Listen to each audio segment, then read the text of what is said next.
All right. Perfect. That didn't take any work at all. Okay, how long did setup take, Kevin? It's going to take less and less time.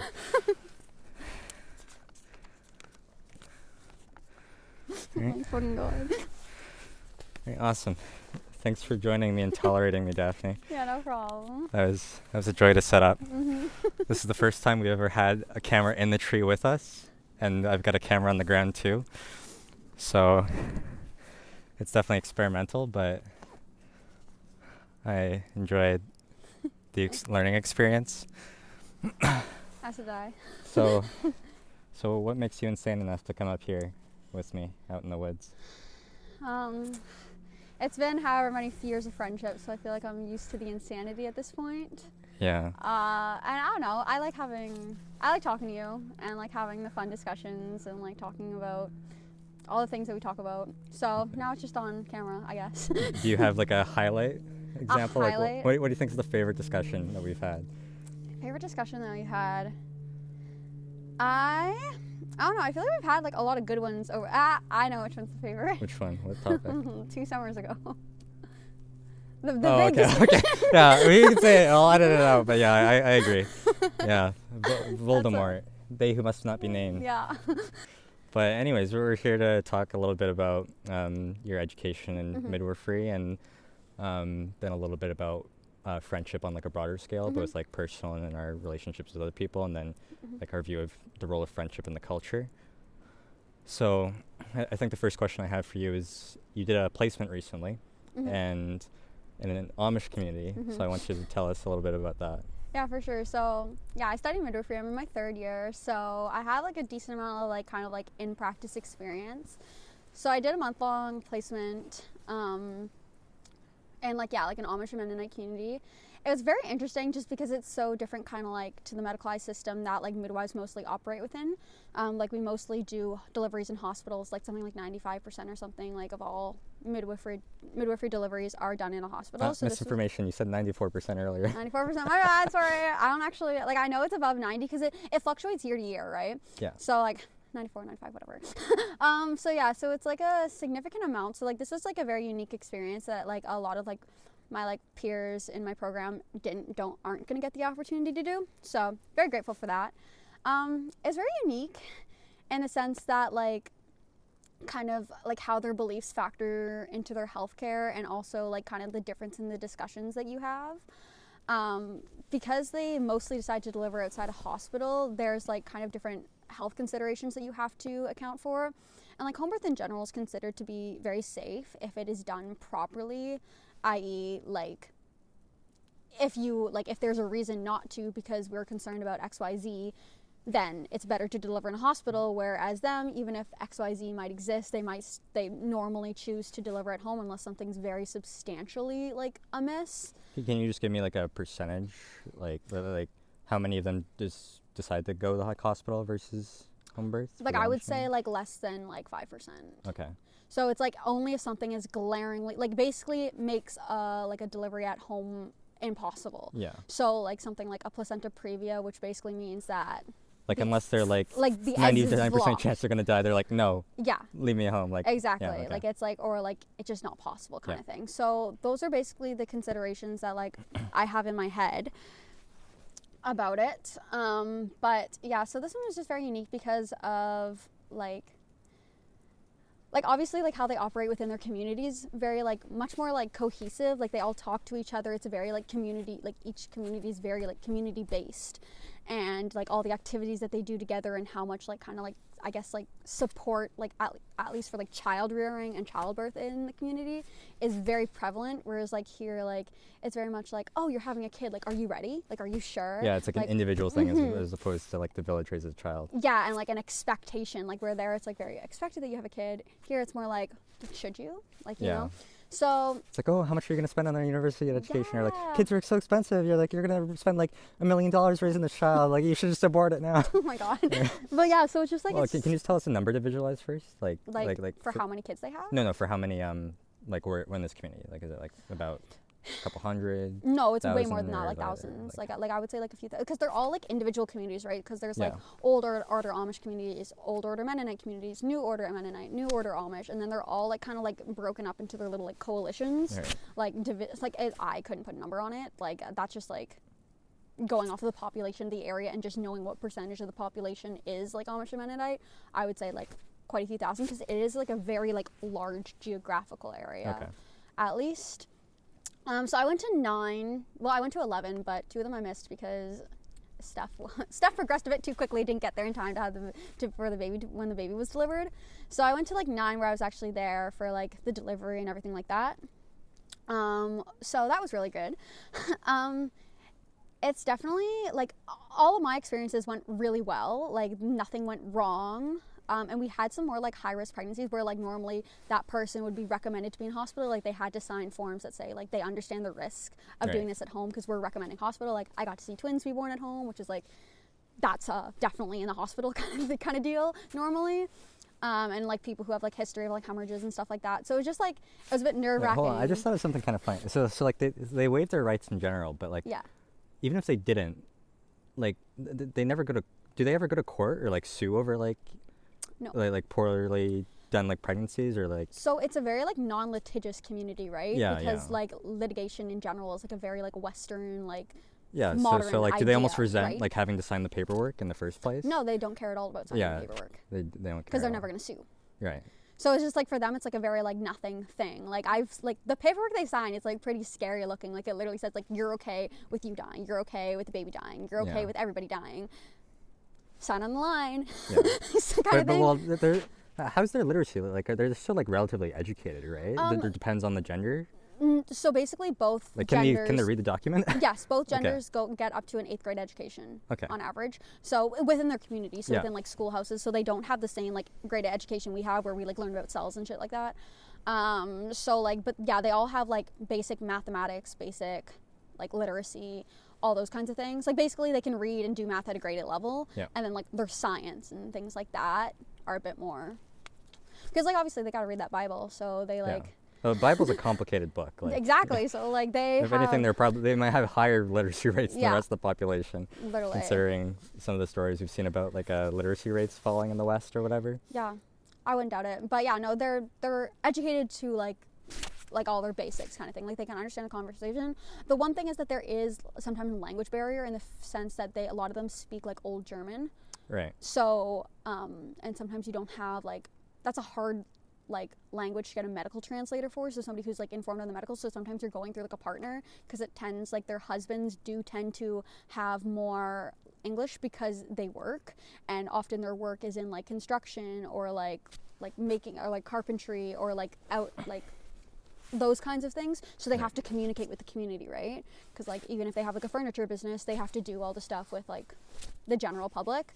So sometimes you're doing that, which is like a little bit concerning, because you don't know exactly how accurately everything is being translated. So that can be worrisome. But for the most part, everybody I met was like, they were super nice and everything like that.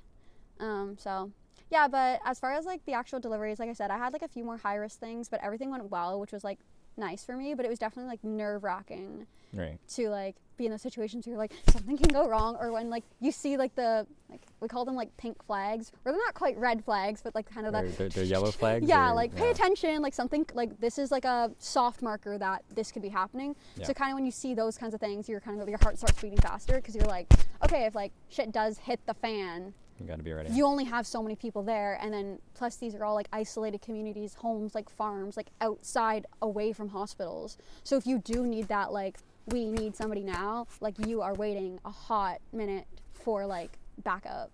So I don't know. We had a few pink flags where the heart started beating faster, but for the most part, everything really went well. I thought like one of the most interesting things was kind of like the lack of sex education in those communities. Yeah, it's abstinence only, right? Yeah, like most of the states. But like specifically, it's like there was abstinence in a lot of these communities. It doesn't get talked about at all. So like we would have people that came into the office that like had no idea how they got pregnant. So they would like have had sex, but they didn't know the connection between sex and pregnancy. Right. So you kind of had to explain like, oh yeah, having sex leads to pregnancy. They just knew that they got pregnant, but they didn't know by like which manner. They just think like, oh, once you get married, you can get pregnant. Right. And it's like, however that happens. That's what I used to think. I used to think it was kissing. Like I thought Yeah. I thought it was saliva or something that like had the had the seed. Yeah, exactly. So it's like, who knows? But it's like, yeah, so like they almost have like this very like, so it's very something very interesting to see when you have somebody who's literally pregnant and they don't know how they got pregnant. So that was kind of like I think a big culture shock, because I'd never had a discussion like that in like my previous midwifery or like labor and delivery experience. So that was unique. But I don't know. The midwives there are also really great at like making sure that they're trusting of us, because you always want to be careful of like, if you're pushing too hard for certain medical interventions, then they're not going to trust you and they're not going to call you for the delivery, right? Right. So you always have to be careful about how much you like are like, because if somebody wants something, you need to clearly explain what it is that they are declining or accepting. But sometimes like when you see like a really bad effect from it, so like if you don't give this certain drug, maybe you've seen somebody hemorrhage and die, right? So then like as a provider, sorry, I might have touched my mic. As a provider, you're like now like really like, okay, like this is really important because I've seen how badly this can go. So it's definitely something that you have to be kind of worried about, because then you're like, I'm going to be in this room, I'm going to possibly witness like this tragedy, I'm going to be like feel responsible for it because I'm the person responsible for their care. So it's like, how do you live with that if you like didn't try your best to prevent it? Yeah. So it's like a fine line of like being as supportive as possible and doing what the client wants and respecting their choices, and then also being extremely clear with like the medical reasons for why we do it, so that like A, you can protect yourself in court, even though that's not as much of an issue in this community, but like B, live with it. Yeah. But, like it's a really difficult like nightmare scenario if they need like a blood transfusion or something like that. Mm-hmm. Like can they get that, or is it like similar to, because that's what I think like in these communities blood transfusions are fine. I didn't hear like anything about that. It's just more or less like more certain like drugs or like injections that they're yeah, cautious of. like there's certain things, like one of the things that people decline is something called a vitamin K, which is something that helps with babies' blood clotting. Right. Babies are born sterile, and vitamin K is like made in the bacteria of our gut, so they have they don't have any vitamin K when they're born, so they can't really clot blood well.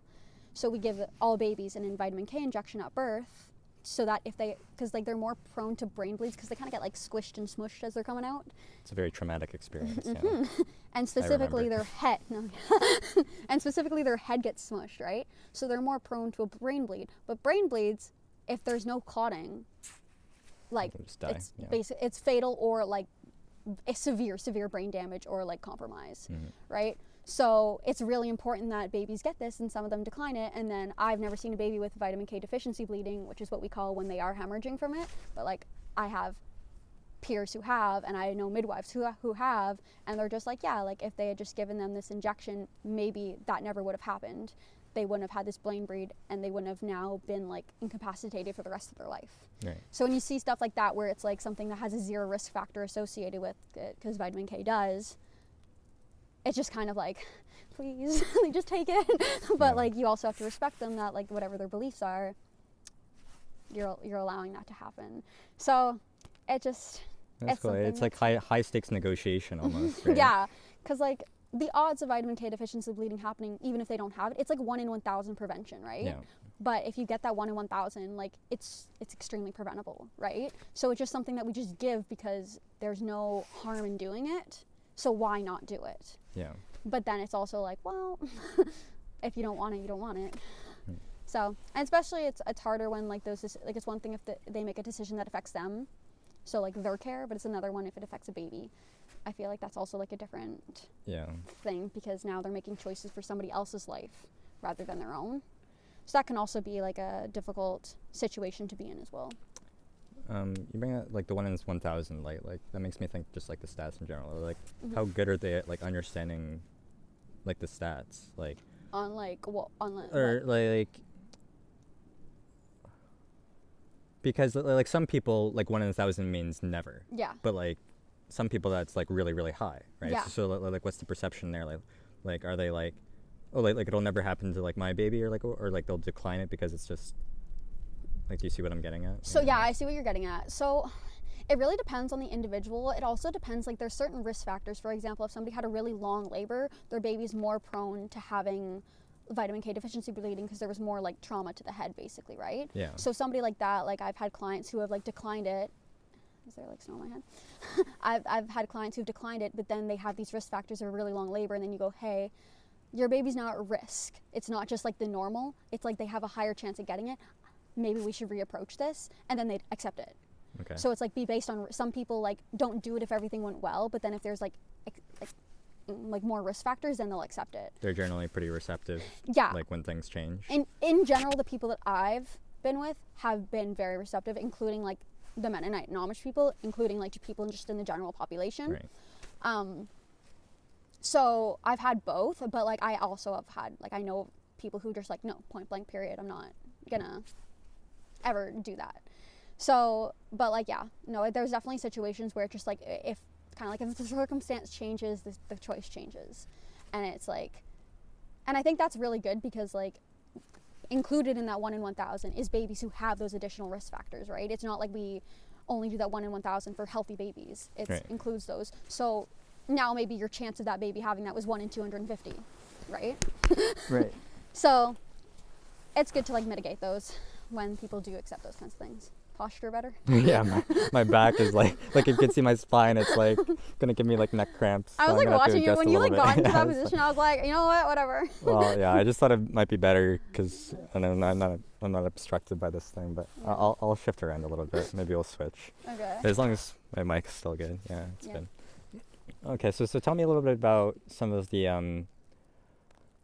I want to talk about some of the barriers that the midwife community faces, and then also just some of the misconceptions that a lot of people have about the profession.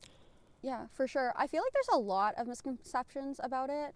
Like when I went into it, everybody's like, oh, like home birth, like when even just talking to my friends, like that, it's like, oh, you're gonna be like a maid. Right, like you know, like I had like lots of like even like our close friends were like, I don't know if I'd ever want a home birth, and I was like, stop, we're already wrong. Yeah. Kind of thing. Like I said, like 95, 94, whatever % of like deliveries for midwives are in hospital. It's like way more common than not. Like in this community specifically, it was like 50-50, right. But in like where we live, it's like 98 or something % in hospital, so it's even higher than like the provincial average. So it's basically that's a big misconception, is that we only do home births, which isn't true, or that like they're very like hippy dippy, which I also kind of like had that misconception before I like was looking into it as like a career option. It's very like medically based. We do practice different than like say OBs or family physicians who practice obstetrics. We do practice very differently in the sense that we give a lot more choices. So something like the vitamin K, in certain communities they don't like ask. It's just like something that they do routinely, kind of thing. Like all babies get it. Right. Whereas like in midwifery, it's like very important that you have those discussions of like, hey, this is a drug that we give routinely to babies at birth. This is what it does. This is why we do it. Do you have any questions? Are you okay with it? Like those are kind of the things. And then we also always give like our medical formal recommendation. It is recommended because of this, this, and this, right? Yeah. So with that like being said, like it is very medically based. We do like similar like training. Like there's certain like obstetrics like things that OBs and us both do. It's like one of them's alarm, for example. So that's like the emergency skills that OBs do. We do the same training. We basically can do everything an OB does within low risk pregnancies and normal pregnancies. So we can handle like low risk stuff. So like some complications, but not like complex complications. It's kind of like if you think about like a family doctor, like where family doctors handle like all the normal stuff, like, you know, they can handle like little issues and little things. But then if you have something that's like glaringly wrong, or like this is gonna like need lots of like attention, then you send them to a specialist. That's kind of us. We're like good for all the normal, all the low risk, and then if something's like then we send you to a specialist, which would be an OB. And just for our American audience, could you say the full word, because Canadians know what OBs are? Oh, obstetricians and gynecologists. Yeah. But so those are basically like the two things. The misconceptions is that like we're not that we can't be a primary provider, or that you have a midwife and an OB. Some things that midwives really get like conflated with are doulas, which doulas are like, let me hold your hand through this pregnancy, deep breathing, good job, babe. Like, you know, it's like very like, they're a support person. They're there to be supportive, like a cheerleader. And they obviously they don't have the training. They have knowledge about birth and delivery and like babies and like pregnancy, but they don't have the, like, they can't legally deliver a baby kind of thing. Like, those are two, they can't like legally like do prenatal care and like do all the checks and all the tests to make sure everything's going well, things like that. They can't order those tests. We can order those tests, we can prescribe those drugs, we can handle emergencies, we can do all that stuff. We consult OBs when it's needed, but for the most part, like I had transfer of cares, but like in all my deliveries, like let's say I've delivered 14 babies plus 5. 19. What does 14 plus 5 mean? Well, I was counting how many was in my between my two placements. Right. So 19, and then 21 was my total. 2 of those have been transfers where like we needed OB involvement. So it's like it's not super common. It also depends on the community you're in. Like for example, like the Mennonite community has a way lower transfer rate than say like Toronto. Mm-hmm. But it's like, I don't know. There's lots of misconceptions about like our ability to provide good care. There's also misconceptions about like our level of education. So a lot of people think like, oh, like it's like, so many people ask me like, oh, how long is that program? And then when I'm like 4.5 years, they're like, oh, like I thought it was like a 2-year program. And I'm like, no, this is like so serious kind of thing. So there's like stuff like that. And like it's 4.5 years in the sense that we do like whatever, 8 semesters plus a summer semester. So that's like where the 9 semesters and 4.5 years come in, even though it's like done within 4 years. I would say that because I think that it kind of but it's also like your placements take part of those like, 4 years. Yeah. So it's not like 4 years and then placements. It's like placements are included in that. Exactly. So it's like that 4.5 years that we do with placement. It's a very placement based program because there's so much practical experience that you need. Kind of like similar to med school, where med school has a lot of placement in it. Yeah.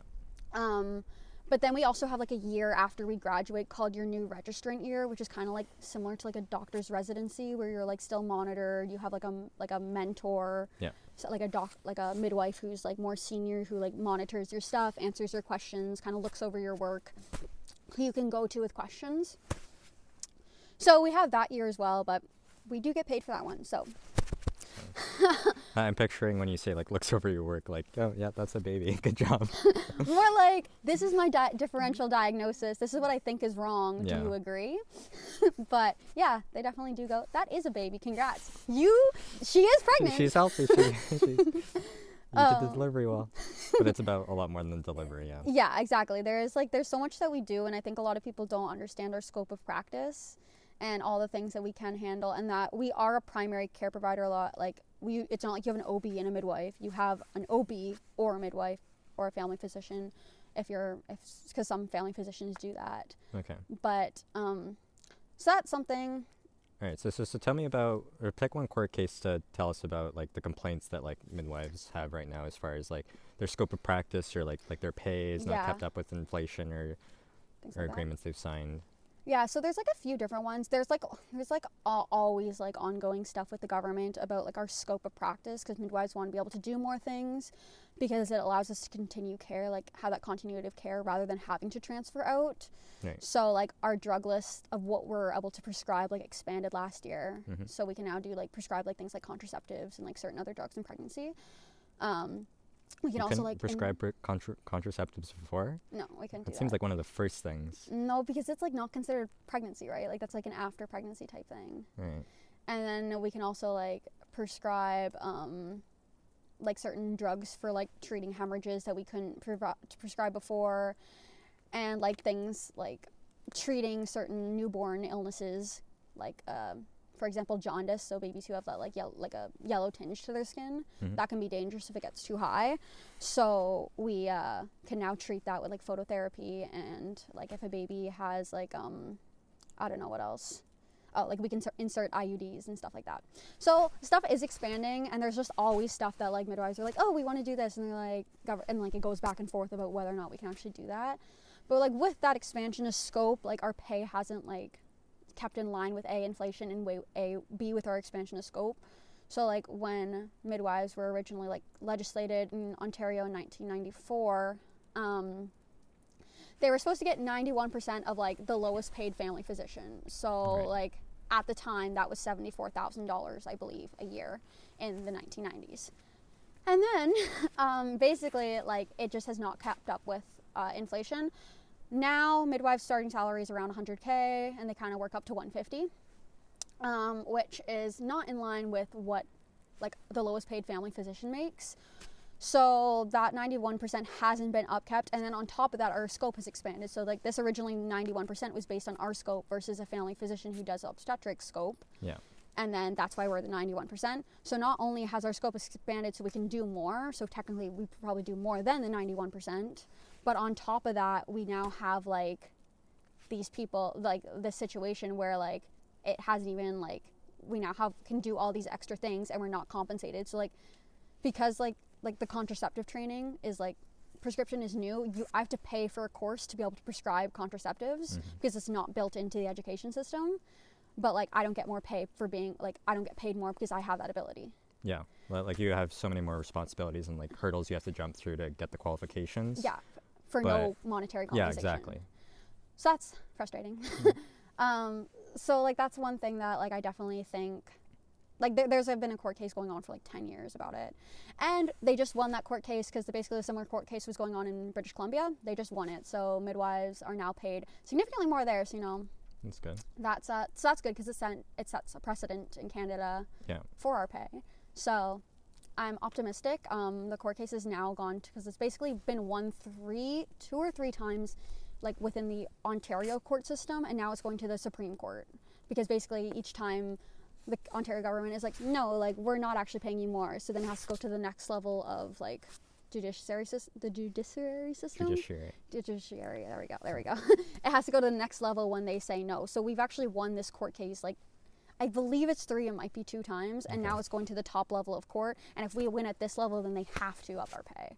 So that's going to happen probably in the next few years, but that's why it's taken 10 years is because they have to do these court cases multiple times through all these levels of court. So that's one of like the complaints. The other complaint is like because like of the way midwives work being on call because babies can be delivered whenever.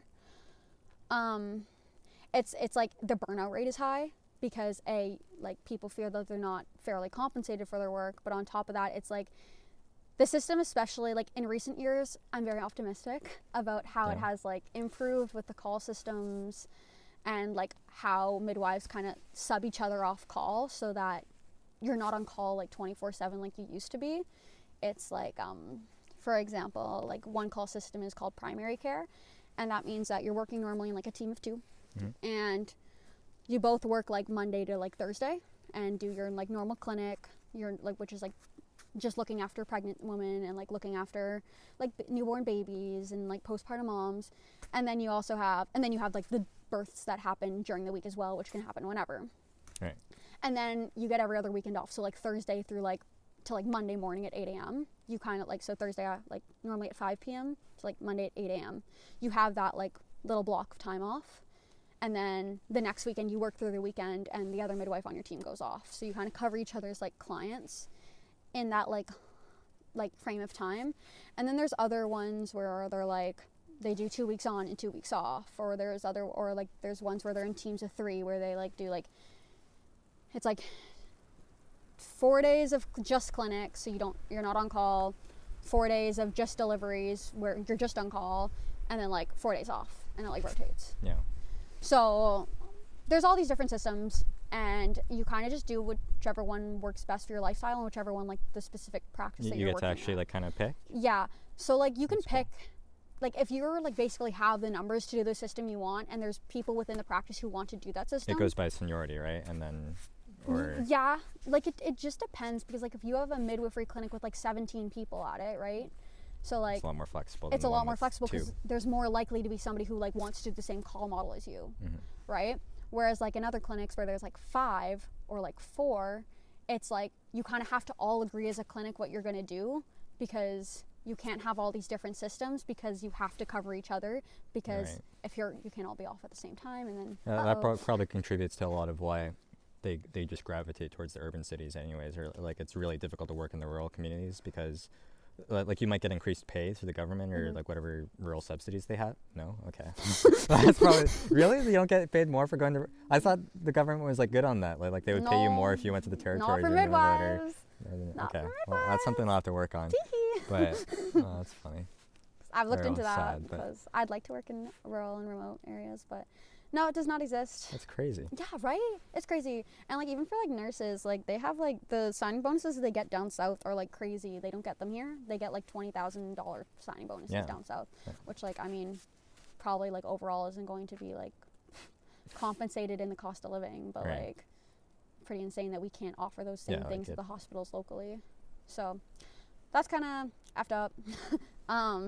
But yeah, I don't know. It's definitely policy lag, I guess. That is relatively new in Canada or in Ontario, like the rural subsidies. Exactly. So it is probably something that's coming down the pipeline. I'm sure they're working on it. Hopefully they're working on it because I would like that to be in place by the time I graduate. Yeah, ideally. Well, they're working on something. They're working on the $250 checks that just got vetoed. For sure.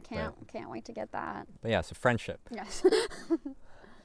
So yeah, my particular interest in this mostly just comes from I'm actually kind of approaching it from a political angle because that's what I've been interested or like making videos about like after the election, and like I've always just been kind of interested in it. If anything, I actually... Oh, did you want to switch positions now? Oh yeah, we can switch actually. That's a good idea. Like I've always actually been interested in political news, probably more than my actual major. Yeah. So I always say if I could go back, poli-sci? I would just do poli-sci, or like maybe I would do journalism or something, or I would do something where the kids in my class would kind of know more about like what I was talking about. Yeah. Or I'd be able to like have more of those kinds of friends. This is what you were sitting on, actually? Yeah. Okay. You just make yourself comfortable, or you can so shift comfortable. Well, I wanted to finish the political attack or political angle because like I'm invested in friendship both on like a personal level, but I also think it's like kind of the key to the rise of populism. Yeah. And like or just the current like resentment and anger that's kind of like bubbling up in society now.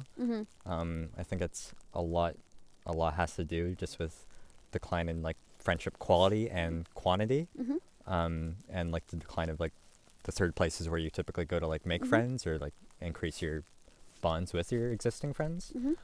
And I think like when you don't have that, it's contributed to such a rise in like loneliness and isolation, like resentment. I say that things like kids have like less sex, they drink less alcohol, and they report having like less friends and like less close relationships.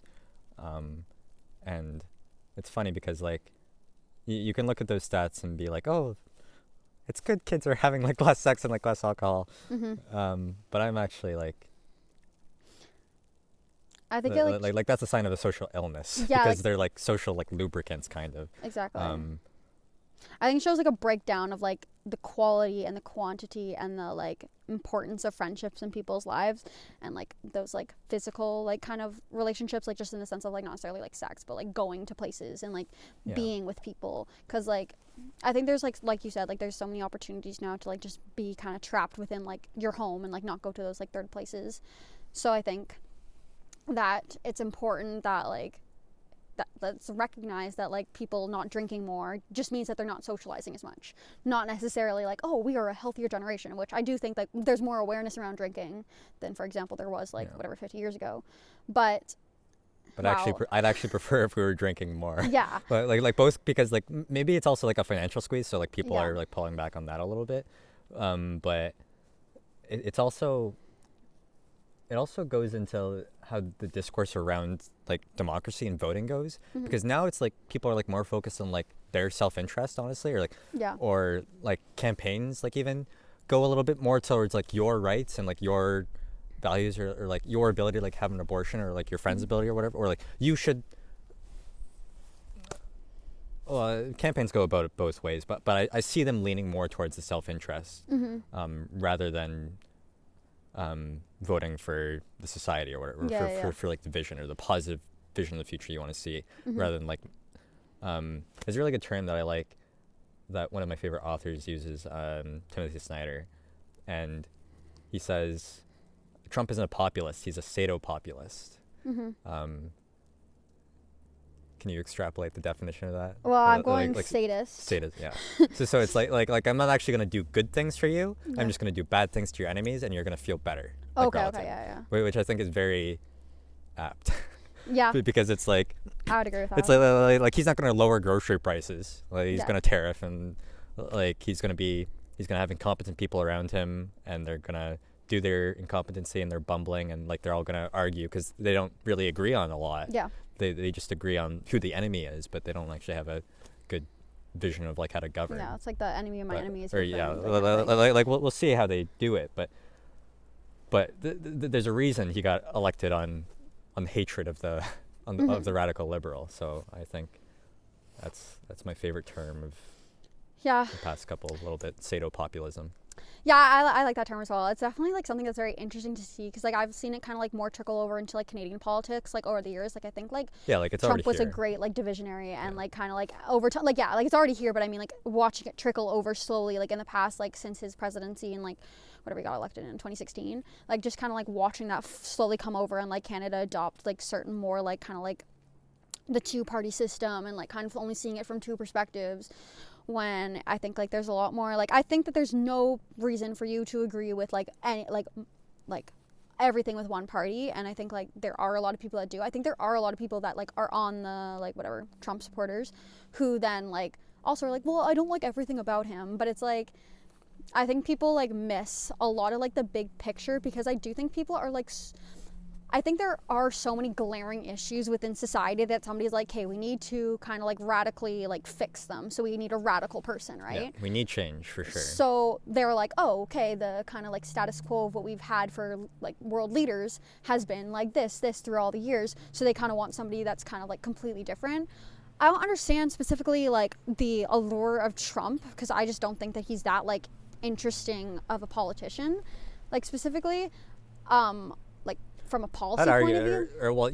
But it's not about, you don't find politicians interested by their policy. Yeah, he's a very, very interesting politician. He's very interesting. Because politicians are mostly very, very boring. Exactly. So I think that he's like an interesting person, but I'm just like politically, like he doesn't want to do anything that's like specifically like, wow, like that is such a great idea. Like, you know, like I haven't heard like a great idea from him. He's basically like, this is a problem and it's their fault. And it's like, babe, what like tell me the solution, because I found that like him like saying his solutions, like I could go on and on about that. But we can look back to the original point. Like, like the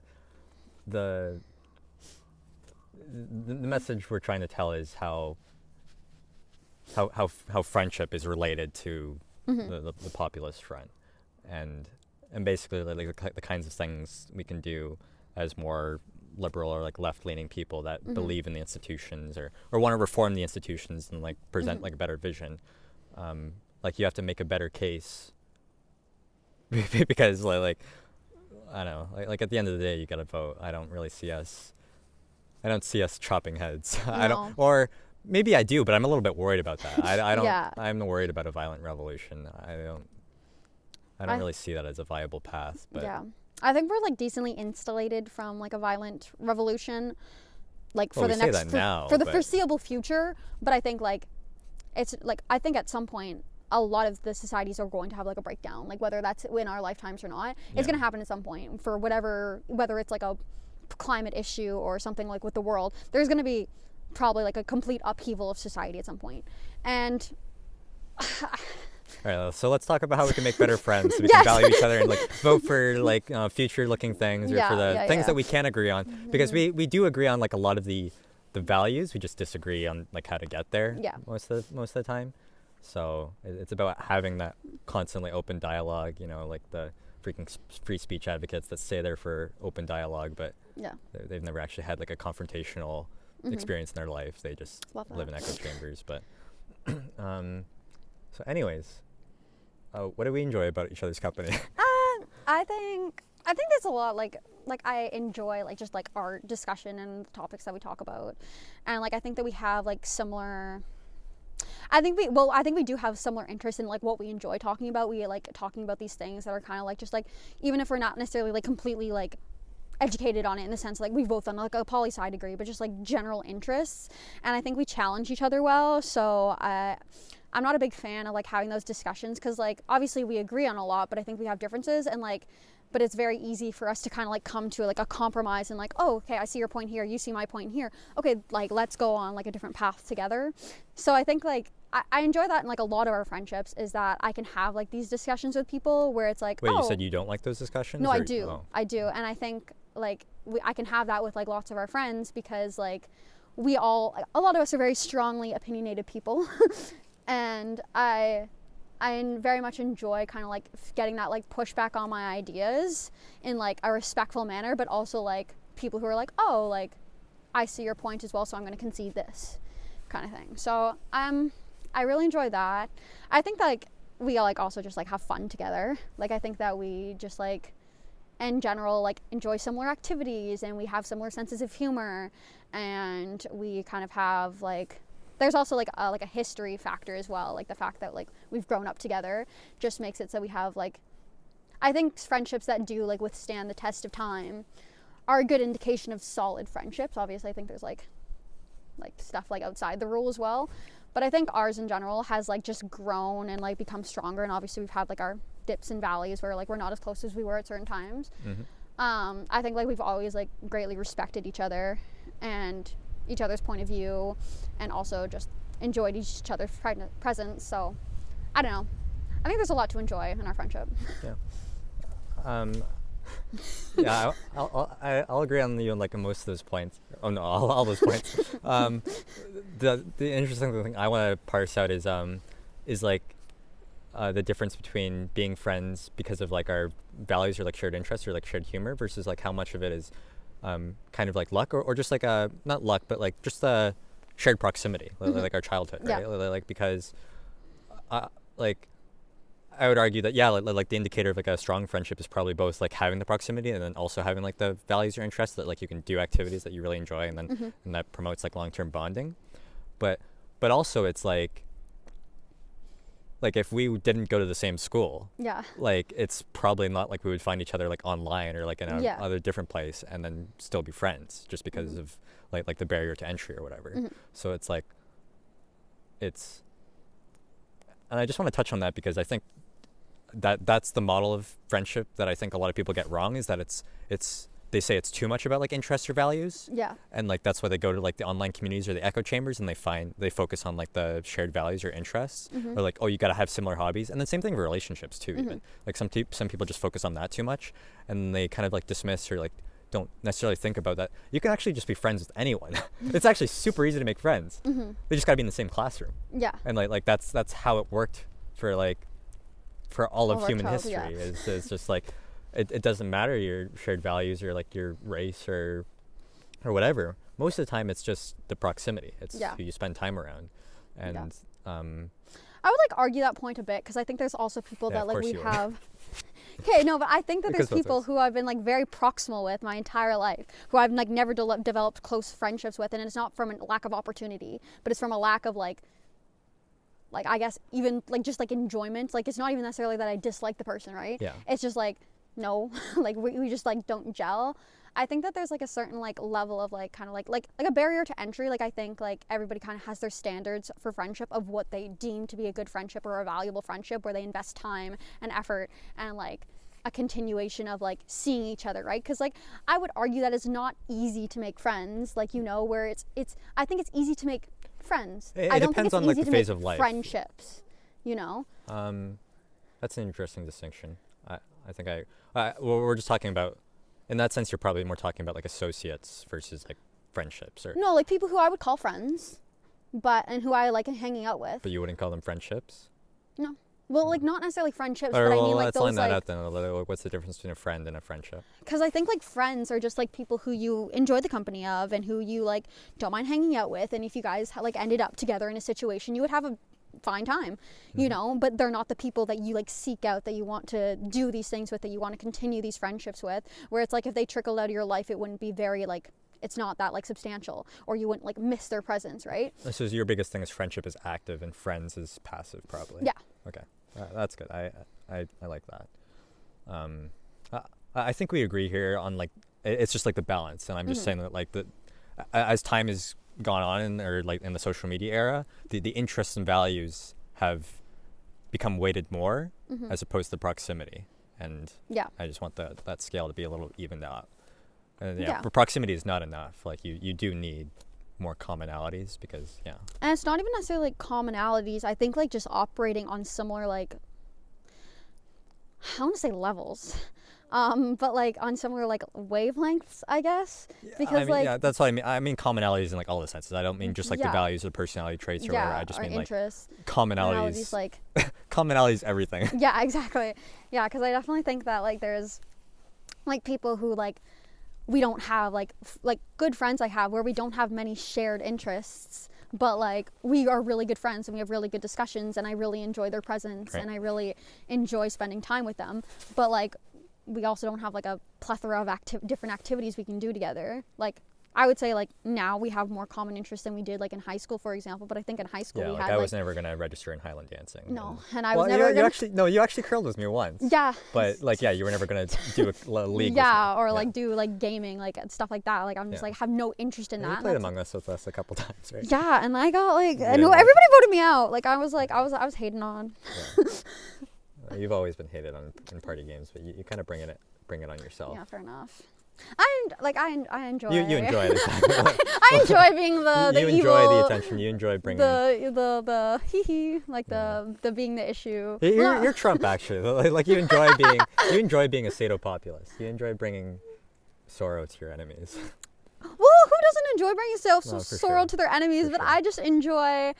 I don't enjoy bringing that sorrow. I enjoy when they're sorrowful. In more sense, where it's like kind of like, you know, when you have like an enemy and they're just like not doing well for themselves, and you're like, you know what, maybe that's the universe looking out for Team Daphne. Yeah, that's fine. it balances out. But yeah, I don't know. It's definitely something that I like think that like investing in friendships is way more worthy than investing in friends, kind of thing, because like then it's just kind of like it's like the quality over quantity like discussion that everybody agrees with, I think. But I think like a lot of people lack like I think people are often like quality over quantity. Like I just need one best friend. Like no, you don't. Like you need many good friends, I think, to like, in my opinion, to have like that, like not that echo chamber that like only one sounding that one best friend point is a great point, because I think that's how I kind of see the failure of like media to portray, because media does kind of really focus on like the best friend. Yeah. And then like it just leads to a lot of like bad, just like unrealistic scenarios where it's like you're spending all the time together and like you get only your opinions from this one person. This is the person you talk to, and like this is going to be like the best man at your wedding, and like they're going to be best friends for life, which is like sure, okay, maybe maybe that's not even something you should look out for, but also it's just it just like it misses the point of like what friendship should be, or like what role you should have in like a community, because. And it's the same thing with relationships, right? Like the relationship should be like everything, like everywhere all at once. Yeah. When it's like really these roles need to be distributed over like a wide set of like opinions and like and diversity, equity, and inclusion. Yeah. Love the diversity and inclusion. What do you think give me a range of like the right number of like the number of like good friends that you can have, or like 'cause I think it's about. I think maybe like 6 to 8, around that number is like the number of friendships like, you can have, and then you can have like wider discussions about the friends, but whatever. Yeah. But it's like 6 to 8 that you can invest in. Like I would say that there's like around like 6 to 8 people who I would like refer to as my best friend. Like, oh, one of my best friends like Kevin, one of my best friends like Bree, you know. One of my best friends David, one of my best friends Maya, like all these people who I like when I talk about them to like people who don't know you guys, I say like, oh, one of my best friends, like, whereas like versus when it's just like somebody I like am friends with, I go, oh, one of my friends. That's like nice. I distinct like, no, I'm really close with this person, like they're one of my best friends, like I love them, kind of thing. So it's like those people who I like, because I'm always like thinking about like all these situations where I'm like, oh, who are my best friends? Or like when I refer to like somebody's my best friend, like are my other best friends going to be offended? I'm like, no, they're all my best friends, like I love them all. And like I guess I like have different friendships with all of them, like, you know, they're all different depending on like who I'm interacting with, but like they all have like the same like basic like I guess like criteria for what I would qualify to be a best friend of like investment, time, enjoyment, like similar like commonality, like all those criteria, they kind of like fit the same ones. Some like areas are stronger than others, like, you know. One of the biggest points I would highlight is probably like mutual investment, right? Yeah, mutual. Like it's like yeah, you have like the peaks and valleys, but like over time, like it kind of like balances out, or like you can kind of know. And then also it's like the other thing that I don't think media does well is that like it doesn't portray like losing friendships well, or like drifting away well, because like it's sad, but it's just like a fact of life. And like even if we weren't moving around all the time, like it's still just something that happens. And like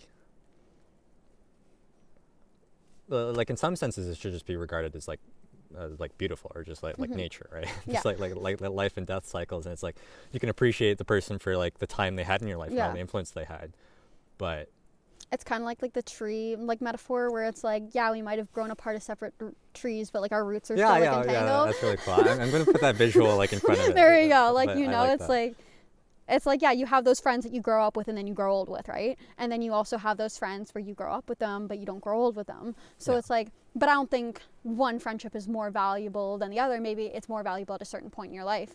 But I think like there's definitely like a million friends, or not a million, but like many friends in my past who had like a very strong hand in like making me who I am, but like they're not in my life anymore.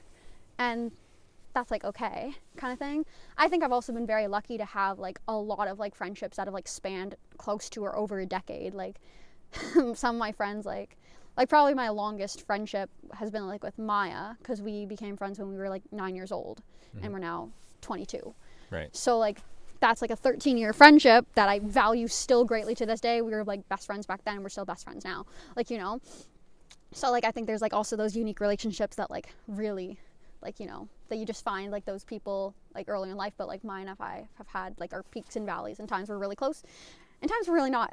And like normally those really not times are so much less than our really close times. Like probably like whatever 10% of our friendship has been like trouble in paradise kind of thing. And that, I think that's a very like integral part of growing up, is changing, figuring out who you are, figuring out like who you want in your life, and like whether or not the people who they are becoming and changing into are people that you want in your life, right? So I like that point. I want to double click on that. Are you responsible for the vices of your friends, or how responsible are you? I guess it's hard to say, because like I don't think like you're responsible for them. I think your friends are representative of who you are as a person, right? So like if I know somebody who's friends with this person and I have a really poor opinion of that person, it's going to make me second guess like that person. Yeah, like so, you like, are your 5 closest friends. Exactly. So like there's people like that where it's like, yeah, you're responsible in a sense to the vices because you're responsible of who you surround yourself with. Are you responsible for fixing them? I think it's important that you have discussions with them. So like when they do something where you're like, like I'm going to check that. I'm going to like talk to you about it. And it's not necessarily like you should be different because I believe you should be different, but just kind of like, hey, like I've noticed this lately, or this trait, or like you did this. And like, I'm not sure how I feel about it. I think that's like fighting, right? And every relationship there's fighting. Yeah. Obviously fighting shouldn't be like a main part of what you are in that relationship, but very much so like fighting is just something that's very important for relationships. And I guess fights are normally about people's vices, right? I think people should fight more with their friends. I think we're too scared of making our opinion like known. I think there's a difference between fighting and disagreeing. And like debating, because I think I often disagree. Well, I don't know if you mean about friendships in general or like our I mean more so like related to the vices. Like I agree with all you said, that you are not directly responsible, but like they still represent you in some fashion. Exactly. And it's like if you care about that person, it's still something that you might talk about. But I think we've typically erred on not talking about it, or we're just like too shy to like bring things up, because maybe some of the media plays into this, because it's like, oh, like I don't want to like interfere, or like this is like my best friend, like I don't want to say anything, or like I don't want to mess anything up. Or like it's mostly just risk aversion, I think. Like I think we as a generation have become like less, more risk averse. Yeah. Which is good and bad in the sense. In the sense I'm arguing bad. Yeah. Just because I think being unable to like take the risk of like having a disagreement in the friendship, just it lets things like fester when they might not necessarily have to. Like if that friend really values their opinion, they might actually need that opinion in order to change. Yeah. Like, I think like specifically in my life, I'm very fortunate to have like friends who are like receptive to like my like, I won't say critique, but like my commentary, and that I would like to think that I'm receptive to like my friends' commentary as well. Like that's You're something. Okay. Fine. You know what, Kevin? What the hell? What do you mean I'm not good at taking critique? But like I think I'm very fortunate in the sense that like when I. What I meant to say is you're stubborn. Yeah, I know. Definitely. No. But like I definitely like would agree that like I'm definitely stubborn in the sense like a lot of like my friends have said in the past like, hey Daphne, like you're good at like kind of like speaking your mind and like you're not shy, right? Which I take that as a compliment for the most part. I also know it can be one of my vices. Like I understand that that's something that like I definitely could like work on. I'd like to think that like as far as like in like I feel like I'm very stubborn in my opinions about things, but I'd like to think that I'm like less stubborn in my like personality critiques, as long as like they're done in a respectful way. Like when my friends are like, oh, when you did this and it really bothered me, I'd like to think I'm very open to that discussion and being like, okay, why? Like how can I do better? Like that wasn't cool or whatever. Can I ask, when was the last time you like changed your mind on something? It's hard to say. Yeah, it doesn't necessarily have to be like friendship. I don't know, like last night. Like David and I were talking in the car after the gym, and like was it about like something substantial you can like say? Not substantial, like it was just we were having a discussion about like this sounds so pretentious. We were having a discussion about whether or not jealousy is a part of the unique human experience and whether or not it contributes to the unique human experience. And I was arguing that it was, that I think as opposed to like animals or like. Yeah, like opposed to like what, like, because like there's certain things that differentiate us as humans versus like everybody else. And David was kind of going like, I don't think jealousy is a part of the unique human experience because like animals can be jealous and da da da da da. And I was like, yeah, but I think how like humans do jealousy is different. And basically I eventually was like, okay, I see your point. I think jealousy is something that contributes to us being human and us functioning as humans, but maybe it's not part of the unique human experience because other beings can be jealous. So I was just kind of like, okay, I conceded experience? That. No, I was like saying that jealousy is unique to humans, and he was saying, oh, fungi can be jealous. Well, yeah, basically he was like, dogs can be jealous, and I was like, okay, fair. That's a good example. I don't know. I think I want to have that debate right now, actually, because I actually want to be mad at you, because I wouldn't have conceded that point, because I would say it is actually a core part of the human experience, because I don't think animals get emotionally jealous. Like their jealousy is a form of you have food and of like also that too, yeah. But I was thinking more in the reproductive sense, but also the food sense too. That's a good point. But it's like their jealousy is a survival mechanism, and ours too is arguably, but I think ours extends far more. Like we are far more envious because we don't just get envious of like potential mates or like food. Yeah. Like we have a phrase for it, like keeping up with the Joneses. Yeah. Like we get envious of our friends. We get envious of people on the other side of the world that we don't know. Like our jealousy is like one of our core vices as humans. Yeah. So I would say like the seven deadly sins. Yeah, exactly. It is a very unique and valuable part of the human divinity, of the human soul. Exactly, which is what I was arguing. I would attack David for that. Which is okay. Well, maybe I can be convinced the other way. I did concede that point because I was like, yeah, other animals can be jealous, but like we do it differently. But he was like, what we agree. So what we agreed you can say he was wrong, and you'll reevaluate based on this new information. Because what he like basically was like prescribing as like what is uniquely human is our ability for language. He says that basically the entire like our ability for language, because like even like our intelligence and our lifespan and all that stuff like is like whatever. For like there's other animals and like beings that are like very intelligent, but they don't have the same like language that we have, right? And the same communication method, which I do think agree probably like is our biggest like thing that like makes us human, is that our ability to communicate so like abstractly and like lengthy and like with so much like different like kind of like extensiveness, that's what makes us like this ability to develop the way we have and like develop the relationships we have, right? Where if we're like dolphins going like back and forth, like there's only so much you can get across, right? So it's like I do think language is like one of the biggest things that like make us as humans be able to do all these like other things and like communicate and like have these kind of like world across jealousy, right? Because they're able to talk about something, right? Or show something, or like they were able to make the collective like talking points to make that form of social media or technology that's able to get that to you, right? So I would agree with that, and I don't know, maybe I shouldn't have conceded that point, but I did. Right. Because I was like, jealousy in general, I think is a very, like, I do think it's a very human trait, but it, like you said, it's also something, because I do think like animals like don't necessarily just do it for survival, right? Like there's dogs where it's like you give one dog a toy or you play fetch with one dog, the other dog's gonna be sad, right? That's not a survival thing, that's a fun thing, right? That's a, why are you playing with that dog and not me? Like, fuck you. It might be a survival thing. It might be a survival thing in the sense of like mental health, but like that's what ours is too. Like our jealousy is like based on like what we want, like our wants, not necessarily our needs. Because I think that's the big thing about like jealousy obviously can be in needs, but I think a lot of the time it's stemmed in wants, right? So because I think jealousy that stems from need versus wants are two different kind of like sects. But yeah, I don't know. It was a discussion we had, but you can take that up with David tomorrow. You have screen time on your phone. You're one of the few friends that I have that like really adheres to it well, I'd say. Yeah. And you have for a while. It's not a recent thing. Yeah. You've done it since what, like 3-4 since university. So okay. I would say. Oh, really? I thought it was even before. Like since you're doing Bishops. High school.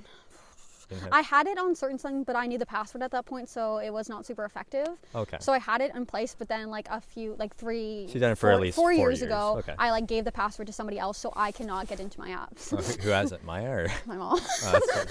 Okay, so tell me a little bit about your relationship with social media, and then what you like about it and what you don't. So like my relationship with social media, I think is like obviously like probably too much, like basically all of our generation. I have like screen time things. Basically, like for my TikTok and Instagram, I have a 25-minute limit, like on both of them, like combined a day. So it's like pretty minimal. However, friggin' like YouTube Shorts exist and like Snapchat highlights exist. Snapchat highlights, which are so shit, by the way, like it's so bad.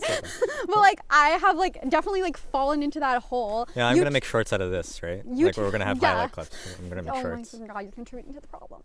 Anyways, no, but like Snapchat, like if I could like get, because here's the thing with social media is that like I like don't feel like I need it. I don't even want it.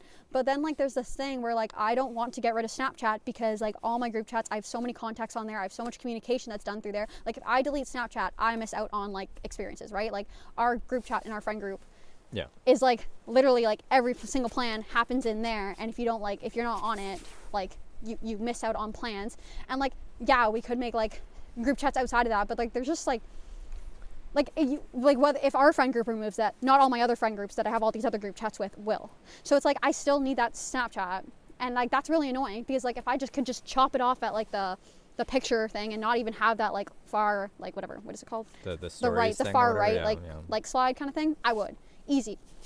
As far as like Instagram too, like I would just like to delete Instagram because like, but I don't want to delete my DMs, and I do like the sharing of like pictures with friends. Like I actually do enjoy that part.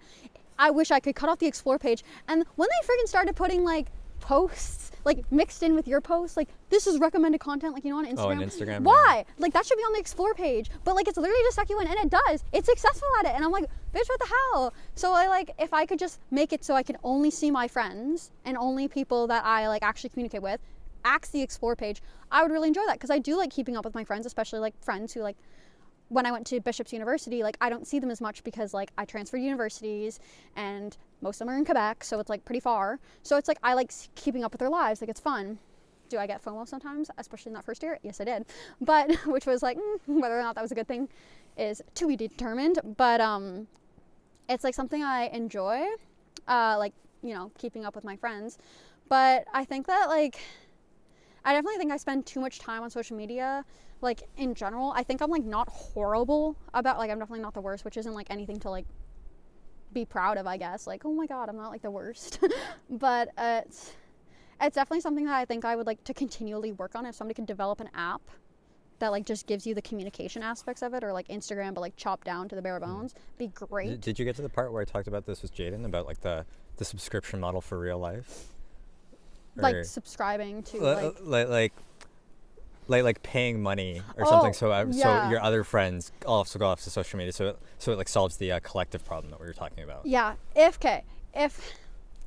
I could pay for, I wouldn't want to pay for my friends. Like I would want to pay for like everything. Like a whole community, or like yeah, a city or something. Yeah, like and like the thing is, I do enjoy social media, like that 25 minutes a day on TikTok, because normally I do spend on TikTok rather than Instagram, just because like I normally just check my messages on Instagram, like I don't scroll through it too much.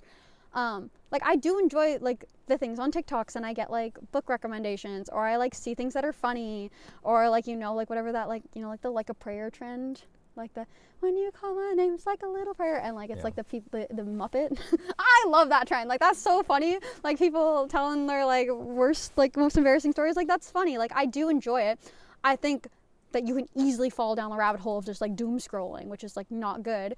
But it's like I don't think it's necessary to get rid of like social media entirely, but I think that like if I could pay for everybody to have like a nice 25-minute limit on all those apps, and then just cut down all the apps to communication, I would pay like whatever, a certain amount a month. Because there's so much like value to these, and we've opened the Pandora's box, like we're never going back. It's all about how we choose to like regulate it, like both among like our friends and like our communities, or like our countries, like Australia on the cutting edge of the fight against like big tech, right? Yeah. Have you ever seen Jonathan Haidt? Are you familiar with that? He's one of the big psychologists on like the phones thing right now. Like he's helping write a lot of like the legislation. Okay, like in Australia? Like he's an American psychologist, from like NYU Stern, and he's just written a lot of good books. Most recently, the Anxious Generation. Yeah. And I've heard of that. Yeah. Okay. Yeah. It's like a #1 bestseller. So he's like cooperating with like a lot of the legislators to like get laws for like certain states, just so they can kind of like experiment it and then like get more attention for it. So it's like the biggest way that like we're going to attack the social media problem, I think, is basically through the school boards. Like you start with the children, just because like the children are the ones that are most adversely affected by it. Yeah, right. Because like even though we might like say we not have like good experiences, like we have the tools to deal with it. Yeah. Mostly because I say, and or like he says, and like the literature like backs me up on this, is like if you have the phone or like the social media like after puberty, it's fine. Yeah. Because you've already like gone through like your formative years, you have some like skills and whatever. But even for us, it might have had some we had it detrimental effects. We had it, but like to very we didn't have the powerful version of it, right? We don't Which is like we didn't have the explore page. We didn't like the psychologists back then were worse at exploiting like the brainstem. Whereas now they're obviously so much like TikTok is, the algorithm is so much better at exploiting the brainstem. So it is great. Yeah. So yeah, it's about getting he says like under 16 basically. Yeah. Like limits. You probably won't ever get like actual bans, just because you can't. It's just hard. Yeah. But maybe you can. It's things like that are cool to be like optimistic about. Like there are actually good battles being fought against like big tech, and like there are things to do. There are new ideas coming up all the time with like how to address like your screen time, and like how to form like more meaningful relationships with both your phone and then like your friendships. Because I guess the big concern is that like the phone is becoming our real friend, or like our mirror, and it's just contributing to the breakdown of society. No, I would agree. I think like. Oh, and like, also on the YouTube shorts thing, like I know I'm contributing to the problem, but no, like I'm actually not. Because my shorts are actually good because I'm talking about the problem. So it's like I don't think like that's the thing is I don't think it's like a bad thing. I'm not brain rot. I'm gonna be good. I'm gonna be good YouTube. And it's like it's not like a bad thing. Like I said, like I don't think social media is bad. I think just like quantity in which we consume it, and like that's the bad part. Like if brain rot is bad. Everybody, like social media is good. Yeah, it's like just I think high effort good, brain rot bad. Like if everybody just used it, like whatever, like what I want, which is like 25 minutes a day, like enjoy it, like engage with it. I also think like YouTube's a bit different because like it's like yeah, it's a very different platform. Yeah, it's a very different platform. Like if you could X shorts out but just have like the longer videos, I would like that better, just because like I find that I engage like more meaningfully with content, or like it has to be more worth my watch, right? Like if I'm gonna watch a YouTube video that's freaking 20 minutes, like it better be freaking good.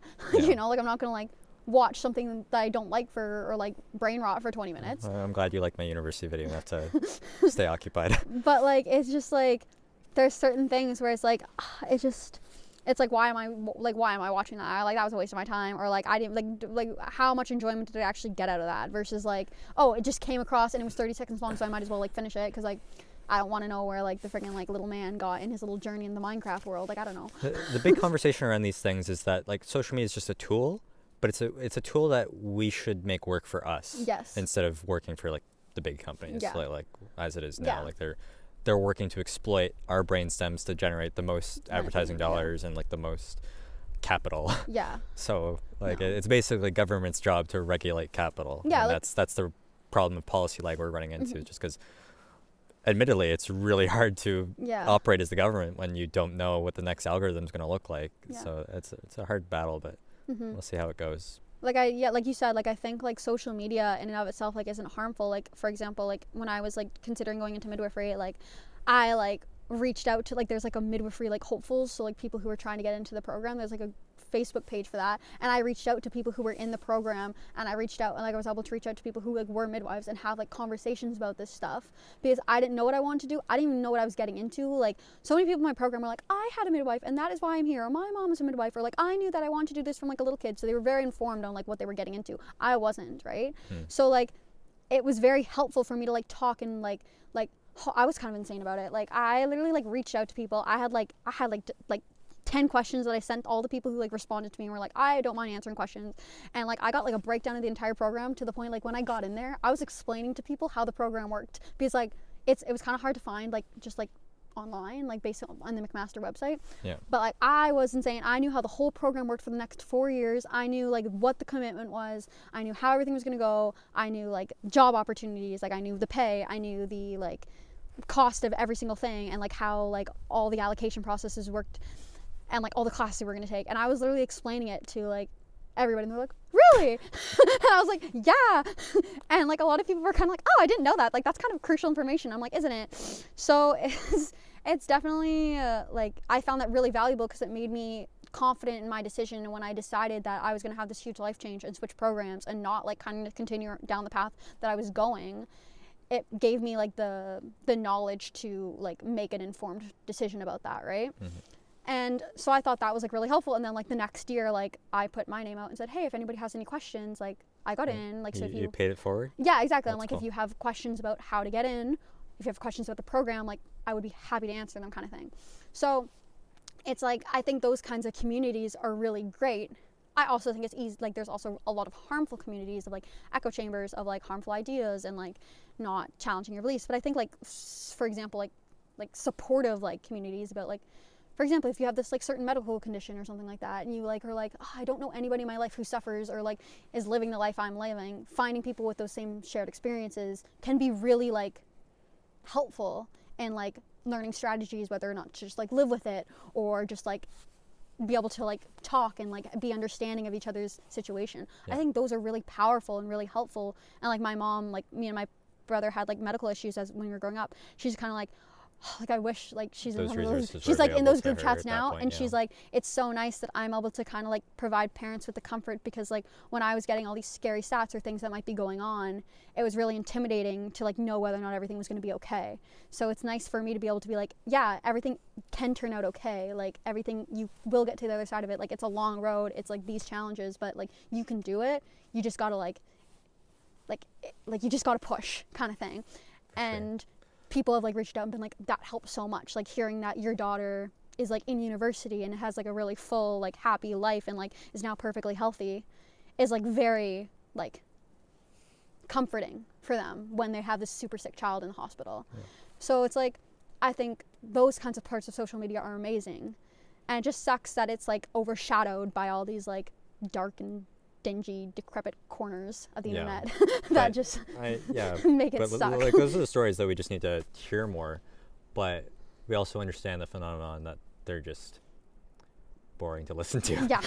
They don't get the clicks. Exactly. It's like this is why YouTube is ruining your life. And you're like, exactly. why is it ruining my life? Tell me. Yeah. Versus like, yeah, guys, like listen to this like hopecore, like warm, fuzzy story kind of thing. Yeah, it's interesting.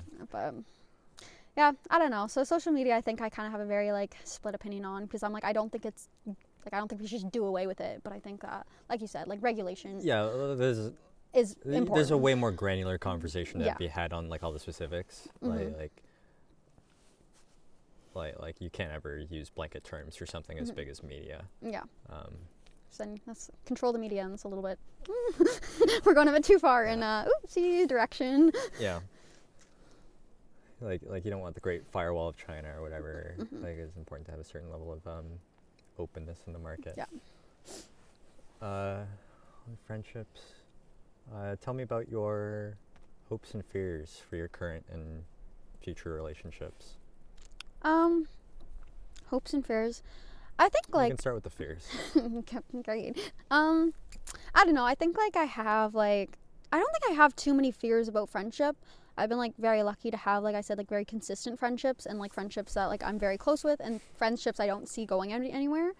I think it like can be scary in the sense that you're like, oh, as we all get into like committed relationships, get married, have kids, like I think that can be an intimidating prospect, because I think you hear so much like, once like you have kids and like you get married, like your life is over kind of thing. So like, you're fearful of the transition. Yeah, I don't know. Looming. Yeah. Because like a lot of unknowns there. Because we're like young, right? Yeah. But like we're getting into those serious relationships and those like more committed partners and like those like, you know, people that you kind of want to build a life with, not like your little like puppy love kind of situations. Yeah. So when you look at those, it can be scary, because like especially like I'm not currently in a relationship, so it's like sometimes like, oh my god, am I gonna be like left behind? Or like if I can't be in those like couples groups, like will they still like, am I like just like eighth wheeling at this point? or what, I guess it would be like ninth wheeling, because we an uneven number. But like so it's just like those kinds of situations like can be like more or less like a little bit like intimidating about like how our friendships are going to transition into that like next phase of life. I think like as far as like my fears, like just in my like current like friendships, like of them like breaking down or like something like that, I think I'm pretty like confident in my friendships versus my friends. Like there's friends who I think are gonna like come and go in my life and who are drifting away, and that's like okay. And like sometimes it's like as much as like two of my best friends, like Laura and Addie, like they both go to school in another province, right, kind of thing. So obviously I'm not as close with them as I was when they were living locally, you know. But we like have recently started like a book club where we like meet up every 2 weeks and talk for like 3 hours, where we talk like 45 minutes about the book. Do anything but book club. And then we talk for 2 hours and 15 minutes about like whatever's going on in our lives, which has been really nice to reconnect, because we didn't have like that like regular like interaction like prior to that, where it's like there was texting, but there wasn't those like long like in-depth conversations about our lives. So I've been really enjoying that, and you know they're visiting soon, so yay. Love when everybody comes home for Christmas, except for Laura. She's only coming home for like a week. Well, no, like literally she's like home until like the 27th. Like, girl, what are you doing? That's crazy. Yeah, she's going to Asia, so I can't really fault her for that. Oh, okay. Lucky you. Yeah, I was like maybe I'm just jealous. But yeah, so but it's like, I don't know, I'm very hopeful about like all the relationships I have, because I think I have surrounded myself with some really amazing people. And I don't know, I think that my friendships have just grown. Like I think a good tell of like my friendship, like that I'm like is very comforting to me. A good cultivator of friendships. Yeah, when it's something that's very comforting to me, like specifically, is like when you're coming home from an event and your one friend is driving you home, and then they drop you off, and then you end up sitting parked at the bottom of the driveway for 2 hours additional talking. That is a good indication. It means that like you want to, and then you're like you open the door like 3 times and then close the door 3 times. Like, you know, like those kinds of situations are just like, whenever I have that with a friend, I'm like, oh my god, like we just love each other so much. Like we just love talking to each other. Like that's something where there's no like buffer activity. It's not like, oh, we're playing pickleball and like we have the buffer of pickleball, or like we're at dinner, so you have the buffer of eating and like the time constraint of like, oh, when you're done eating you gotta kind of leave. Like, you know, it's like just like this can happen for as long as we want, and it happens like, and then you're talking for like whatever, an hour. And I think that's like, and especially when it's like a friendship that's been around for a decade, and you're like, we still have things to talk about, and like we want to talk and we want to interact. And I think that like for me has been something that like I always notice is like whenever I am sitting at the bottom of the driveway, I'm just happy because I'm like, oh, this is great. Yeah, it is a pretty good feeling. Like especially like at like 3 a.m. Yeah. like when you're like the only ones awake. Yeah. And then you just like you drop someone off at like 1 and you're still there at 3 is very nice. Especially when it's like when it's been a while, or even when you're still in like regular contact with that person, but like you can still talk about anything. Yeah, it's not like reliant on having something to talk about. Like exactly. Like you don't need an event. Like there's so much new generative content that you can make. Yeah, I think that's so. Yeah, I'm very hopeful for my future friendships, and like I think the fearful stuff is gonna come in like a few years down the road, where it's gonna be like more like the social pressures of kind of continuing on with your life and like doing the things of like a mid-20s or late 20s or early 30s person. I think those are gonna like change my friendships drastically, but I'm hopeful for them nonetheless. Yeah, me too. I share a lot of those fears, basically, like the demographic transition that will end up like splitting up to a bunch of different provinces. And then I'll be so sad. Nobody can move away. Well, it's just gonna be difficult with how sparse Canada is. Yeah, and girl. Like making time to like fly or like get everyone to like one location or something. So that is a fear I have, especially like what would be nicer is like imagine all our friendships if we were in Europe and we just had railway. That would be so awesome. No. Right? Like that's what I'm actually kind of thinking. Like Crazy. I just want railways, or I said this to Enid the other night, is that like my goal for friendship is basically like I want one of us to have a boat.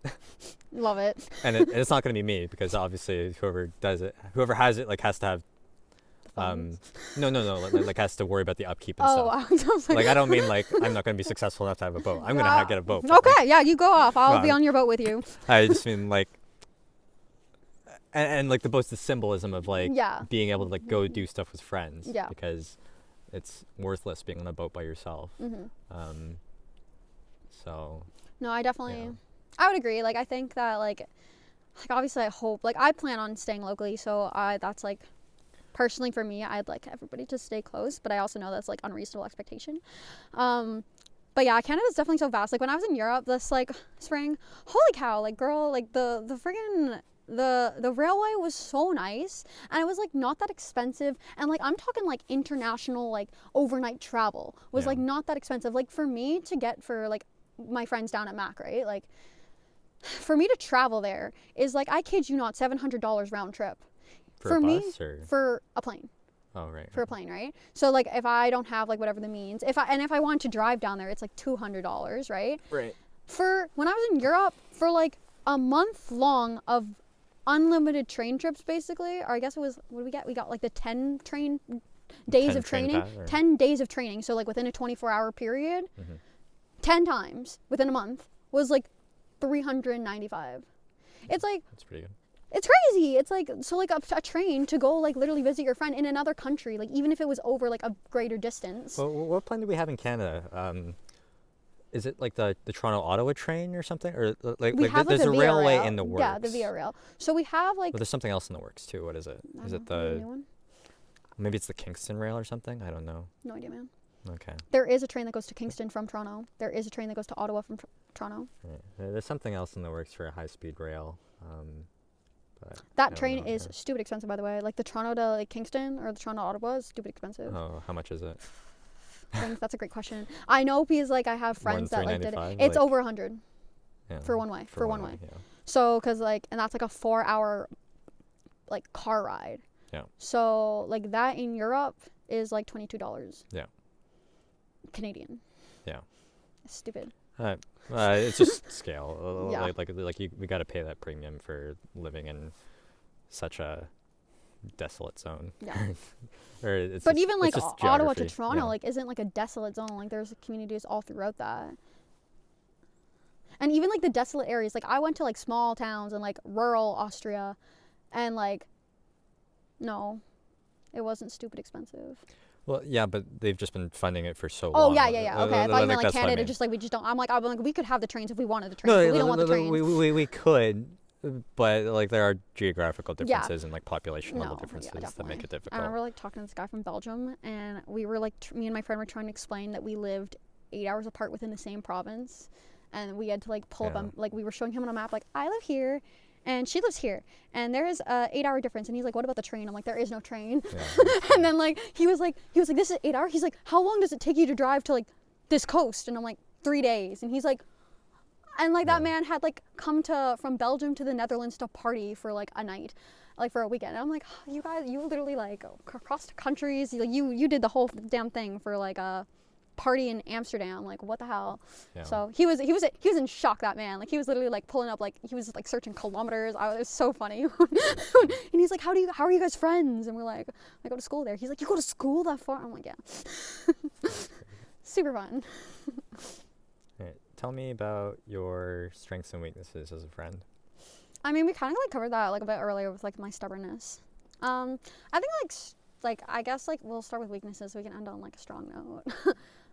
Yeah, I think like my weaknesses, like I think like I can be stubborn in my opinions and like hard-headed. I think like other like weaknesses, like I'd like to think like overall like I'm a decent friend. I think I can be like blunt at times. Like I try to like not give like unsolicited advice, and mainly like when it's asked for, or like I offer it and then say, do you want it? But like I definitely know that like sometimes my advice can be like, you know, like not necessarily the most palatable, because I don't hold back my opinion when it's asked for. And then I don't know, I think that like also like I'm a very like loyal friend, and a very like I'm very like tight knit with like the people I am close to. So sometimes when like it comes to like friendships with like new people, I find myself like comparing them to like my current relationships, which I don't think is a fair thing to do, because I think everybody's different and every like situation's different. So like obviously a friendship that I've had for over 10 years is going to operate differently than a friendship I've made like a month ago, right? So I think sometimes like so you might be a little judgmental. Yeah, saying it's your weakness. Like I think like sometimes I can be like, oh, like well like we can't like just talk endlessly about this, and like or da da da da da, and it's just like sometimes just like it's like, oh, the comfort factor is not there. So I can sometimes think I'm a bit like quicker to judge. I don't know. Do you have any like weaknesses that I have that you've noticed? No, those are probably good ones. I didn't actually think that hard about.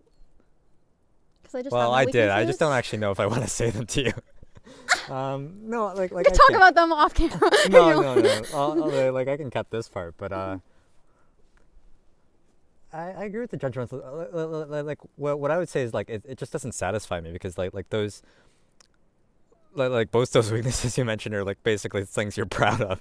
Not things I'm proud of, but they're things that I think make me. Yeah, they make you who you are. The thing. I'm not saying that they make me a bad person, or they're things that I want to change, but I think that they're my weaknesses. Yeah. Right? So like I think that something that makes you weak doesn't necessarily mean something that you want to change. Yeah. Right? Yeah, that's true. So that's almost what I was getting at with the other question. Like, is there anything like you're actually working on? Like, do you actually have any like character flaws that you think like you're trying to? I have character flaws, but I think that develop, or you're like happy with your personality, how you've crafted it, and like there's not necessarily. I think I'm like overall happy. I've like worked on being like just like a less sarcastic, and like just like overall like I want to say nicer person, because it sounds like I'm a bitch. No, that's good. A little like, bit nicer, less sarcastic. Yeah, like I'm just like very like kind of like not as many snide jokes. Or yeah, whatever, it's not even like they're necessarily at somebody's expense, but they're just kind of like I definitely am like a sarcastic person.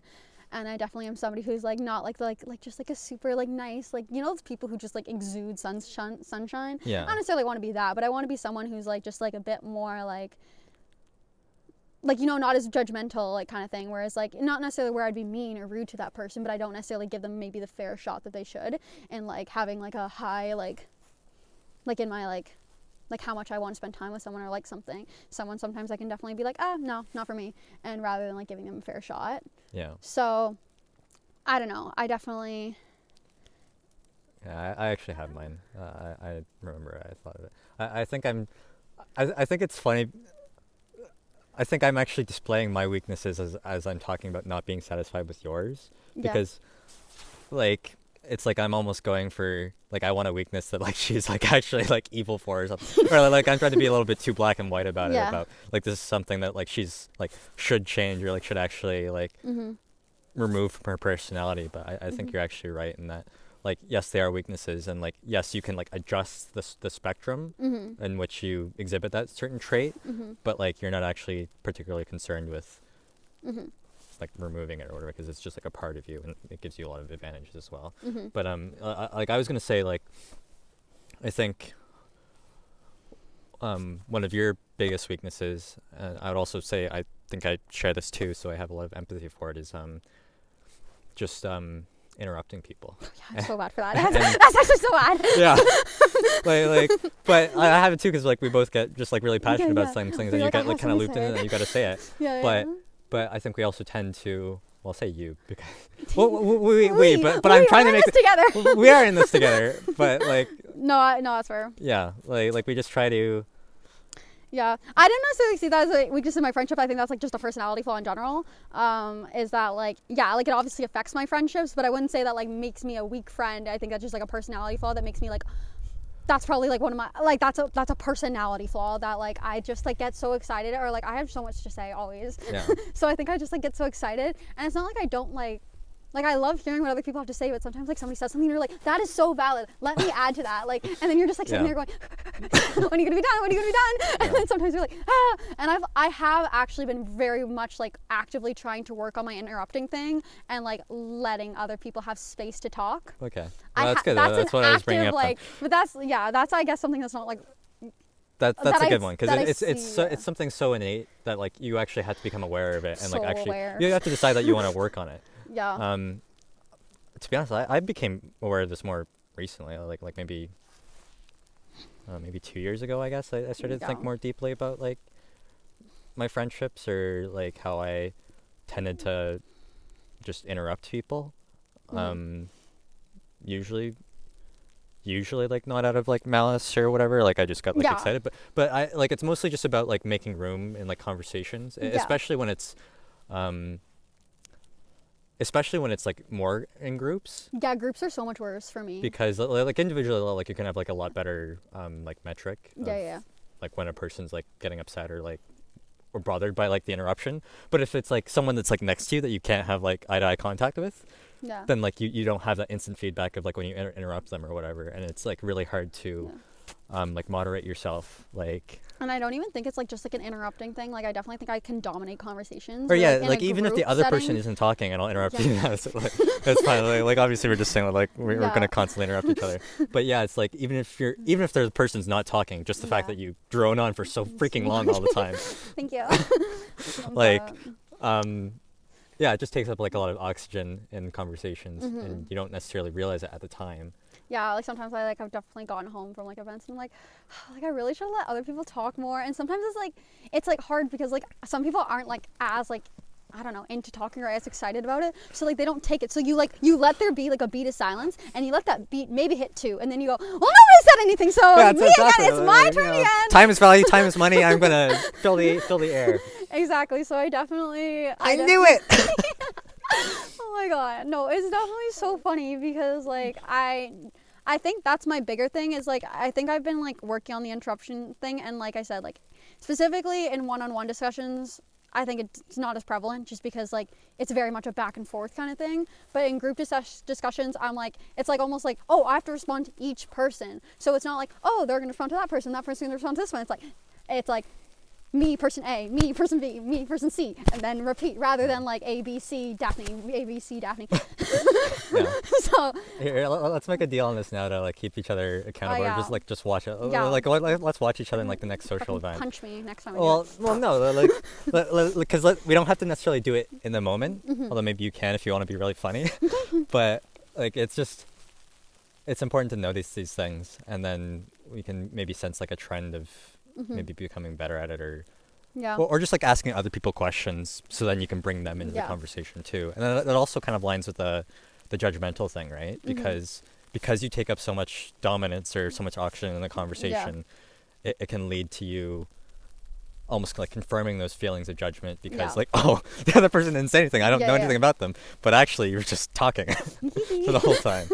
So but yeah, no, that's something that like, I that's something I'm like actively working on, because I've like noticed it, like especially as you get older, like I feel like the like excitable like little like golden retriever like kind of like wears, like eventually, like, you know, when you're a kid and you're like that, like they're just like, oh my god, she just has so much energy. But it's like when you're like 22 and they're like, she just has so much energy, I'm like, ooh, kind of thing. So it's like it can be like a bit more grating, like kind of like as you get older. I have loved like the changes of like levels of precipitation that's throughout this. Yeah, no, it's gonna make for like good thumbnails or whatever. Yeah, but yeah, no, I like think a little cute hot tub picture.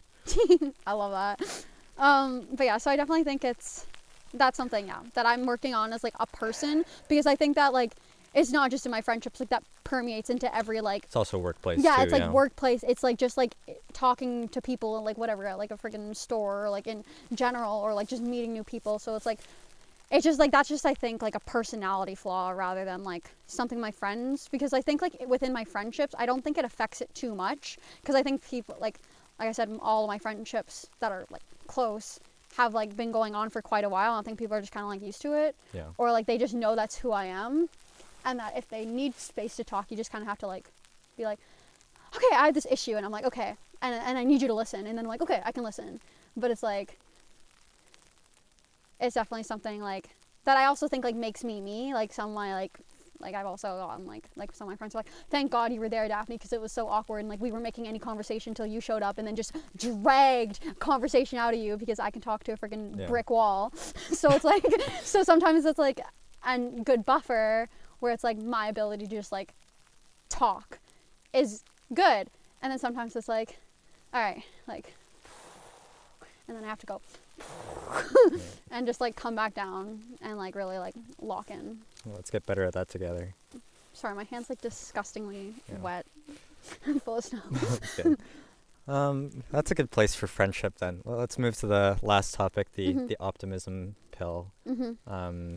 On the things we're optimistic about in like our personal lives, and then abroad, outside of our personal lives. Which ones do I have here? Which one do you want to go through first? I don't know, like my greater optimism for the world. Like let's what's something like a friend accomplishment that you might have been like part of, that like you helped them with, or not, that you're proud of? I don't know. Recently. Like, or I thought on this question like a decent amount, and like I couldn't think of anything, because it feels very weird. No, but it just like, it felt weird to be like take accomplishment for their accomplishments, because I'm very proud of a lot of my friends and what they've accomplished and stuff, and like obviously I've been like a sounding board or given advice or things like that, but like I wouldn't like it just felt weird to be like, oh yeah, like they made that great life decision because of me, kind of thing. So like there's stuff where I'm like, and like also like some of the accomplishments that did come to mind were like personal, so I don't want to talk about them, because I don't think that's like really my place. So like it just like it's definitely like a situation where I don't necessarily even think like I've like necessarily really positively contributed to someone's accomplishments, but I think I've like given like a lot of like good support, right? Like I think that's more is less is like somebody comes to me and they're like, this has been like really hard lately or really tough, and I'm like, okay, like let's talk about it, like let me validate like what you're feeling, let's kind of like work in like through things, and let me also be like, hey, like you don't have to fix this, like this isn't your fault, or like this isn't something that like is like something you have to accept necessarily, right? Like I think I think sometimes when people are in like situations that's hard to see an exit when you're, but like when you come from like an outside perspective, it's easier to be like, like, how about this option? How about this door? Do you know what a hermeneutic labor is? No, I haven't heard of that. Because I don't either, but I think I'm using the term right. Okay. I read it in like a thesis recently. Yeah. About like how women in the home do like a lot of the hermeneutic labor. Okay. Yeah, I think it's something to do with like emotional labor. Yeah, like yeah, it's not yeah. just a Emotional, chores, but it's social like, labor, like they have to do the interpreting of like opinions and stuff. And like that's what I want to say about the friendship, because I think it's a good point that you've come to there, that you're not that keen on like taking credit for others' accomplishments. Even though in a sense maybe you should, it's just like more difficult to see that layer, because you have done a lot of hermeneutic labor and you have had a lot of, I really hope I'm using that right, because otherwise I'm going to sound like an idiot. Just fucking cut it out. But you've also had a lot of hermeneutic labor done for you. Yeah. But I don't think we necessarily take enough pride in that. Or maybe we do. Like we are proud of our friends, but it's like the unseen work that we all do for each other. That at the end of the day, like we should really be pretty proud of like our close friends, because like yes, a lot of their decisions were like individual and they had to like power up themselves, but also it takes a village to raise a child, so the village can get a little bit of credit too. Yeah, like I definitely like there's parts of like my like I think like a proud like part of being a friend is like when they like give you like positive feedback, when they're like, you were so helpful, or that made so much sense, or like, oh, thank you so much for like not necessarily like a formal thank you, but just be like you can just see the light bulb go off in their head of like, that is probably the proudest like moment, it's like it's like that, it's like when you see the light bulb go off of like either like I don't have to fucking put up with this shit, or like I don't have to deal with this stuff, or like oh I can do that. Like sometimes it's like even just like support, like somebody being like, oh, like I can't do this, like it's too hard, or like I don't know if I'm smart enough, or I don't know if I like I am like hardworking enough, or I don't know if I can get there by myself. And it's like just kind of like encouragement and like just like those like little things where you just kind of see them like gain confidence, right? Where it's like they had it in them all along, you just kind of had to like be like, you like, yeah, you got this kind of thing, which is like such a like you said, like an unseen thing of like, because then they go out and do the damn thing, like like I was there for whatever, like that conversation, which maybe it helped a lot, but it's not something that like I would say necessarily like, oh, if they go out and then do like accomplish it, sign up for it, like do whatever they got to do, like that's them at the end of the day, right? So that's like that. Yeah, I think it's just like a very much like it's a weird thing to take like credit for those, but like it's definitely there. Like I contributed to that. Yeah. So I have a good example actually. I think one of my favorite moments in friendship is when a friend comes to you and says like, here's a good thing I did. Yeah. And then like the fact that they were able to come do that, or that they come to you looking for I'm phrasing it. No, you know what I'm saying. Yeah. Like it is the proudest moment when someone comes to you and then you pat them on the head and you're like, good job, like that's great, because like I'm not like envious or jealous, or like I'm actually like we're in the success together. Like it's not a competition, like it's a collaboration. Yeah. So like I'm proud of your success, and I'm proud that you're, or like I'm so grateful that you're picking me to like share it with. Yeah.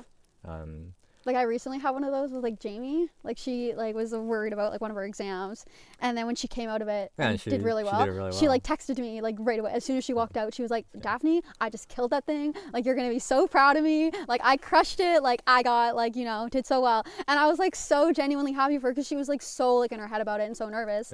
And then which like I've been there during the crux of the worst parts of exam season, but like I wonder if Jamie's still in the windmills today. Oh my god, she's been telling me about that. She was on like the night I went with her to like Browers still, and like that night was insane. horrible. Yeah, no, she's insane. Like I don't know. That's insane. Well, like she's not insane. Well, not she's insane, but like honestly, she's insane because she still goes up that thing, and I'm like, girl, she like I think she handed in her like resignation at this point, but I don't know.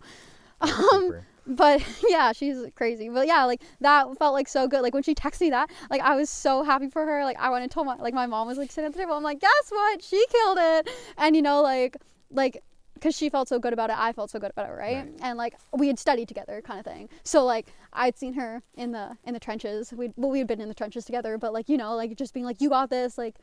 And then like kind of like as she was working through it and just like encouraging each other, like when studying, is just like kind of like being like, okay, we need to lock in, like we need to focus, like okay. And you're doing your thesis at this point? Yeah. Or? Oh, okay, that's good. And it just like those kinds of things So just like kind of like seeing like the fruits of her, like I know how hard she tried. So seeing like it come out the other side of her, like being like proud of what she did is like, yeah, that's so awesome. proud of you. I'm proud of you because you're proud of you. The other really great concrete example is whenever a friend introduces a relationship to you. I think that's one of the prime examples, especially if they do it like before their parents or whatever, which usually they do. It depends, but like that's another really good like proud moment that like they're here's this person I've acquired. Look at them. Do you approve? Because if you don't, I'll axe them.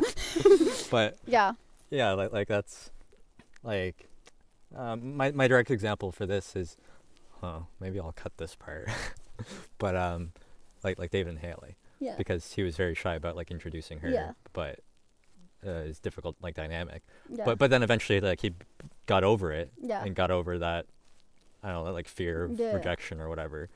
And he ended up doing it, and it was like perfectly fine, and like we all liked her, and like we're all friends with her now. So, like that's my example of something I'm proud of whenever a friend shows me a relationship. Yeah, because you're like something I'm mad at like Max about for like I was there, but it's kind of hard because like it's kind of hard, but I can't really be mad at him for it. But it's like I want you to at some point. To introduce us. I know he got so busy when she ended up coming to this too, because he was planning on like introducing us all to her. But I was like, and then when did she win? Because like he literally invited me and David for a run like the 2 days after she left, and he was like, yeah, like I've just been so busy because like Claire, and we were like, that was lack of foresight. Like that was not just, like, well done planning by Max. Yeah, so but also like I get it. Like they were she's planning visiting. Stuff together. Yeah, like I'm like she's visiting. Like you time. only have however many days. Like because she was only here for like a few days. Like like it's like I totally get like being like, okay, obviously we want like just us time, and then obviously he has to introduce her all his family. So like I totally get like how it like just happened, but I was like, girl, like I want to meet this girl, like I want to like know who's making you so happy, kind of thing, like that kind of thing. But that's good. I don't know. I think we've met everybody else's relationship as of now. Yeah. So that's fun. Yeah, it is. Something you're optimistic in your personal life. Personal life. I mean, like I guess like my education has been like a big like obviously part of my life for the past like since I was like in JK, I guess. But like I'm definitely like very like proud of like the work that I'm doing right now. Like I'm really enjoying my degree, and I'm like very excited to like graduate. Well, not necessarily graduate, but like just be practicing, and like I'm very hopeful for like my career kind of thing, right? Like I'm very much enjoying what I'm doing. I feel very like confident in my decision of getting here, and I'm just like very like excited to kind of keep learning and keep on expanding my learning, and just like continued like down this kind of like pipeline of like being confident in what I'm doing, because I think like I was quite unsure for like so long. Like obviously like I did different things in university, and then I also like even on my first like a little bit like until I kind of got into like the practical part of midwifery, like where we were doing placements, I was always like what if I don't like it, like what if I don't like it, what if I don't like it, and it was very like scary kind of thing, because like now you're also in the sunk cost fallacy, right? So now you're like sitting there going like, oh my god, like we're 2 years in, like now I'm like I like had switched my degree already, so I was like, oh my god, like I can't switch again, like because I switched twice. Fun fact. But like I'd already done that, and now I'm like, okay, like geez, like how stupid will I look if I like end up not liking this, right? And so that was like a very like big like confidence booster, I guess. And now I'm just like kind of like very like optimistic for my future. I'm optimistic for my practice. I think I'm gonna really enjoy it, and I'm like specifically really excited to practice locally because I can like see the need for it, because the obstetrical services here are so limited. So I'm very excited to like help kind of like actually like in my career contribute to like filling a gap in my community and like helping like solve a problem, right? So like it's a very fulfilling like you'll get a pretty direct like feedback loop just because the work is like so direct. Like you're gonna have like a lot of responsibility, and you're gonna have to like deal with a lot of like burnout potentially too, or not potentially, inevitably. But you're never gonna be bored. Exactly. And like I think my career in general is like a very fulfilling career, just like bringing babies into the world. Like that's a pretty cool thing. So I think like that in and of itself is like a really neat career, And then on top of that, like, I get to do all the cool things involved with being like kind of like being like a person within the community who's like can like is important in building a community, right? Yeah. So I don't know, I'm very optimistic for that, like as far as like within my personal life, because I'm hoping next year that I get my placement locally, and that would be like kind of like a nice like little intro to kind of like be trained in my hometown and then get to practice in my hometown. I think that'd be nice. So we'll see. Fingers crossed. Outside of your personal life, like in the world, like greater world optimism, like what I'm like, you can or like pick. okay. Well, let's say like outside of our friends. Okay. Like, yeah, what's a broader world trend that you're optimistic about? I think I'm like optimistic about like kind of. I think I'm optimistic about like the fact that change is like very much like being like is on the forefront of everybody's mind, which I think like always like people have complaints about the way things are run and think that things and people should change like the way everything operates. So I don't think that's necessarily new, but I agree with a lot of the change that is being like wanted. Do I agree necessarily with the methods that like are currently like going about it? So for example, like stuff with like technology, I think most people are in agreement that like it's not in a spot that it should be right now, right? And that there's places like Australia that are like kind of like implementing like actionable steps to like kind of reduce that like problem. So I think like I'm very optimistic about kind of like our generation, and like especially like having like grown up in like we're kind of the first generation to have grown up in this like new world of like technology, like interconnectedness between like globally, and like just like so much knowledge about the entire world. Like when our parents were growing up, they had like the local news and then they had the national news, right?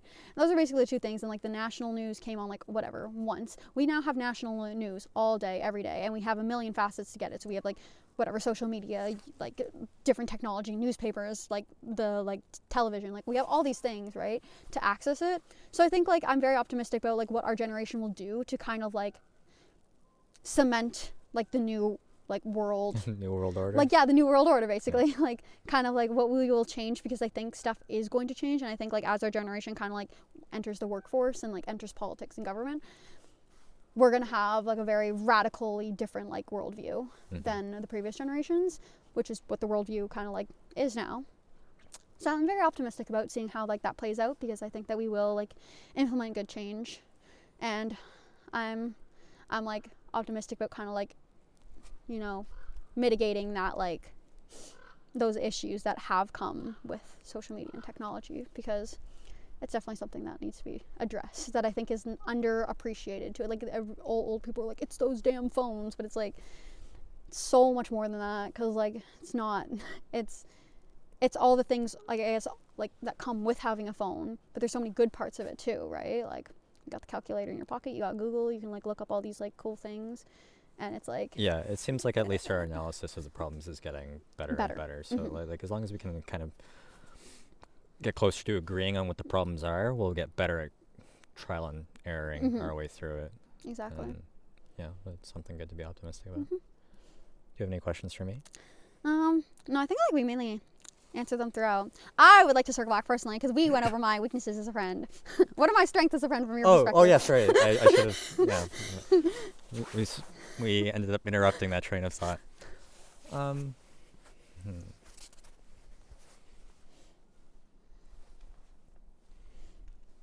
As a friend, or like we're focusing on the friendship. Yeah, friendship. Okay. Yeah. Strengths as a friend, because we went over my weaknesses. Yeah.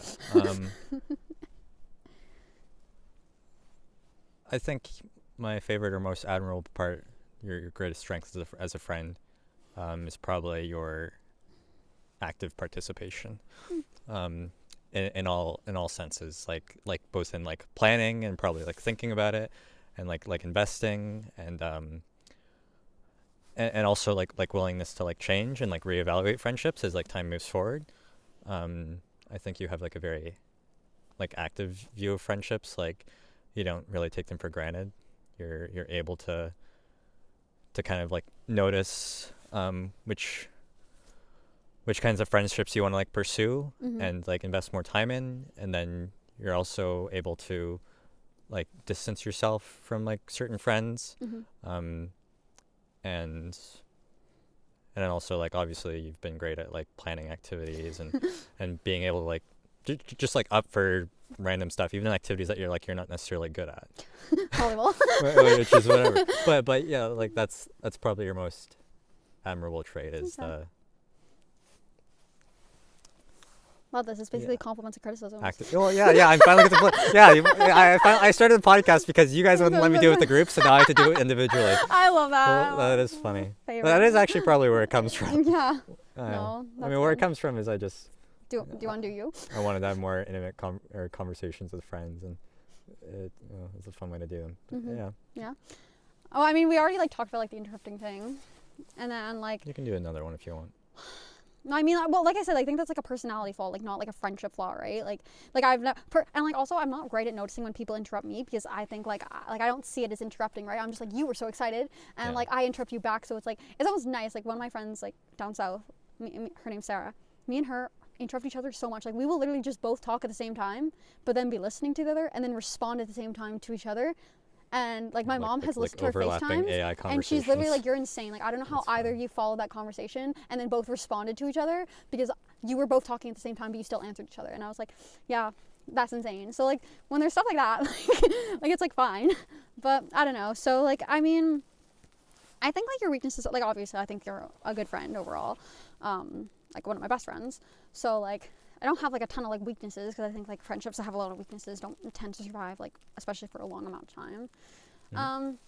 As far as like for me personally, like I don't think I have like too many critiques. I think that like sometimes like I think that there's like I have like different friendships, right? Like and like I like talk to different people about different things, which I think you are so passionate about like the things that you are interested in that you talk about them with everyone. And some people are like, I got no clue, and they're like sitting there going like and they're like they're talking, they're like, Kevin, like he's telling me all about this stuff. I have no idea what he's talking about, like politics or something, because you're so passionate about politics and you love talking about it, and and I think the thing is like what you like is getting different people's opinions on it, right? And they're like. I don't know. so I think that's like really funny because like there's certain people I think that do it like I think like Max is good at like like talking to different people about like their specific interests, right? I also think he also does that like to too much of an extent where sometimes he doesn't talk about like just his specific interests, like where he's like kind of like he wants like he's like almost like a social chameleon right kind of thing, whereas I think you're very like firm in like what you. I'm very artistic about that. You're very no, you're very like certain about like there's a spectrum your of like of forms that we're able to inhabit in our friendships. Yeah. And I'm definitely less. Well, I would definitely say I'm less good, but I'm also just like less willing to, which is probably like a flaw it's like I said, because it does exclude me from certain aspects of friendship, where Max is able to make friends with people that I might not be able to, or to like maintain those kinds of friendships better. So I like that. Like you give me a spectrum, but then Max is at the other end of the spectrum. Yeah, because it's just like it's something because like I love our conversations, and I think that we have like overlapping interests of discussion. So like it's not really a problem for me, but I've definitely noticed it where it's like you just see, or like even somebody might even be drunk, we're sitting there hammered, and you're like just like and what do you think about like the nuance of it? And they're just like, what the fuck, man? And like it's funny because it's like I said, it's not even like necessarily a friendship flaw. It's just like something where it's like like some people are like I don't even know what to talk about in that sense. Yeah, sometimes it's like time and place, or like time and like person. Yeah, and sometimes exactly. I'm not good at like noticing those moments, or I do notice them and I don't care. Yeah, which is fine. Like it's like it's not like like you said, it's not like something that like bothers people or insults people. Like it's just something where it's like like Kevin talked to me about politics and I listened. So there's like that. Like as far as your strengths as a friend, I think like you're very, very open to discussion, which I think is like awesome, because then you like don't get to like the fighting phase, but then you have no problem defending your opinion. So I think that that's like really like strong, and like you're willing to challenge. So like even like something we were talking about earlier with like David and I's conversation about jealousy, like like you have an opinion and you want to talk to him about it, you're like, let's conference David in here, get him on another branch, kind of thing, and let's make I can't wait for that. We're gonna have a 4-tree podcast eventually. Oh, there we go. Yeah, I'm ready awesome. for it. But yeah, so you have those kinds of conversations with like with like you know, like, because I think that those like challenging each other is so important, and I think that you challenge me and you challenge other people, and I really really appreciate that in a friendship, because like I am challenged. because I think echo chambers are so bad, right? And I also like that you like sometimes play like devil's advocate, and like you're just like, and like if there's somebody who like can't defend themselves, you're like, well, I've been I'm known to be stepping up to pro-slavery, or you know, you want to edit that out? Or I like to be good at going to bat for my exes too, or yeah, things like that. Yeah, exactly. Like I think that you're a very loyal friend, and I think that you're very like, so like yeah, like I think that loyalty and like that like willingness to talk to everybody, because he's like, whether or not what you talk about is like great or whatever, it doesn't even matter. It's just like your willingness to talk. You want to talk to everybody, which I think is such like a valuable trait, like not only as a friend but as a person, because it makes sure that you don't like, you end up like, yeah, like I said, like in those echo chambers, but also like it like allows you to have a constantly changing like world you view and opinion and perspective, which I think is like so valuable when going into different friendships and into different like social situations, because when you have like a multitude of perspectives kind of like in your head already, it's so much easier to understand where people are coming from, because you already have a background on it. So it's like you're less judgmental, and you're like, oh, like you have this opinion which I do not agree with at all, and I know why you have that opinion. So like it's easier to kind of like interact with those people, and like also like, you know, share your opinion while still being respectful and understanding of theirs. Whereas sometimes like if you haven't ever heard something before and somebody says something and you're literally like like I'm not even gonna talk to you because that's ridiculous. So I think that's like a really good trait that you have as well, because I love talking about things with you and like talking about problems, because I don't know, I think like your ability to like problem solve and talk through things is like really admirable. Thanks. I appreciate it. You're welcome. Do you think do you think I could be a politician? Do you think you're a politician? How could I get your vote? If I How could you get my vote? ran a campaign on openness or like listening or whatever. So, I don't know what I would run a campaign on, but hypothetically. I think that you would be a good politician in the sense that I think like you're a bright guy. So I think that like just like you have good ideas, and you have like I think you have like good values, right? Which I think is like, I guess like part of being a politician. And I also think like you are charismatic. I think that like sometimes like I think this would be like awesome practice for like how you come across on screen, because I think that's like a big thing, right? Like politicians and like people in real life might be totally different like how they are on like a political stage, right? Yeah. But like I do think that like, you know, you come across well and everything like that. I think that like you're like lacking the educational like component of it, like like I need to be this, but I also need to have like a PhD or something. Not necessarily a PhD, just like more understanding of like whether it's like you go to law school, right, or like something like do some kind of like political science masters. Like I need a big domain of knowledge. Yeah, like I think like you're just like, which you're 22, so like yeah, very fair that you're lacking on that knowledge, but like obviously I don't think you get my vote at 22 just because like you're young. Mm-hmm. But I don't think like it's a pipe dream for you. Like I think that you have like the tool set to be a good politician. It's just like kind of how you like work on like building up those like things that would like that make a politician like successful is like just your battle kind of thing. But yeah, no, I think that'd be definitely neat. Oh, well, because the interesting thing is I don't want to, yeah. but I think it's a good question. Yeah. Like that I kind of had been thinking of, that I want to ask other people on this too, is like, yeah, like I want to see if I can get the vote of like everyone I talk to, or like even people I like might like disagree with, because yeah, I don't have like the domain of knowledge, but it's even just a practice thing, because mm-hmm, like I want to be better at both like how I come across on screen and like maybe like my stage presence or like public speaking. Mm-hmm. And I want to be better at like articulating myself and practicing that. Like I want to eventually be able to like cut out like my ums and ahs and like yeah, likes or whatever, which is like, it's funny because like I'll always revert to that like with my friends. Yeah. But I say revert, but like I also just sound like that. So, yeah, so that's just something I need to improve on, is the ums and likes and my pauses. So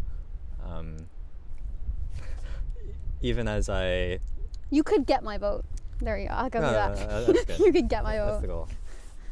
What's one thing you want the world to hear from Daphne, or our friends to hear from Daphne? I don't know. I That's like those questions where they like go up to like the Chick-fil-A workers and like they order thing and they're like, what's one message to the world? And they're like, be kind or something. Oh really? I've never heard that. That's really stupid. It's so stupid. I hope you have a better message than that. Otherwise I have to edit it. You can take time to think about it. Message to the world. Well, I think like just the premise of this podcast in general is like a good idea, like keeping open discussions. Obviously, I don't think like discussions are necessarily always productive. Like, you know, some people are like, any discussion is good discussion, which I don't necessarily agree with, because I think it's like saying any food is good food. Yeah, exactly. It's no, like I think it's important that you hear the other side's opinion.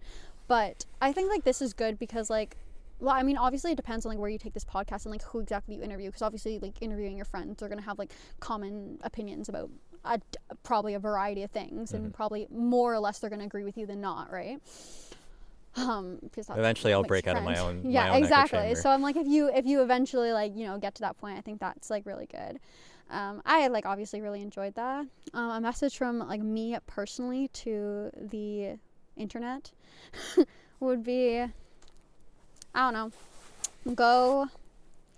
invest in your friendships, because we kind of talked about, like, I think they're like a dying like relationship, and like I think there's so much pressure put on like having that best friend and having that significant other. Like those relationships are valued above all else.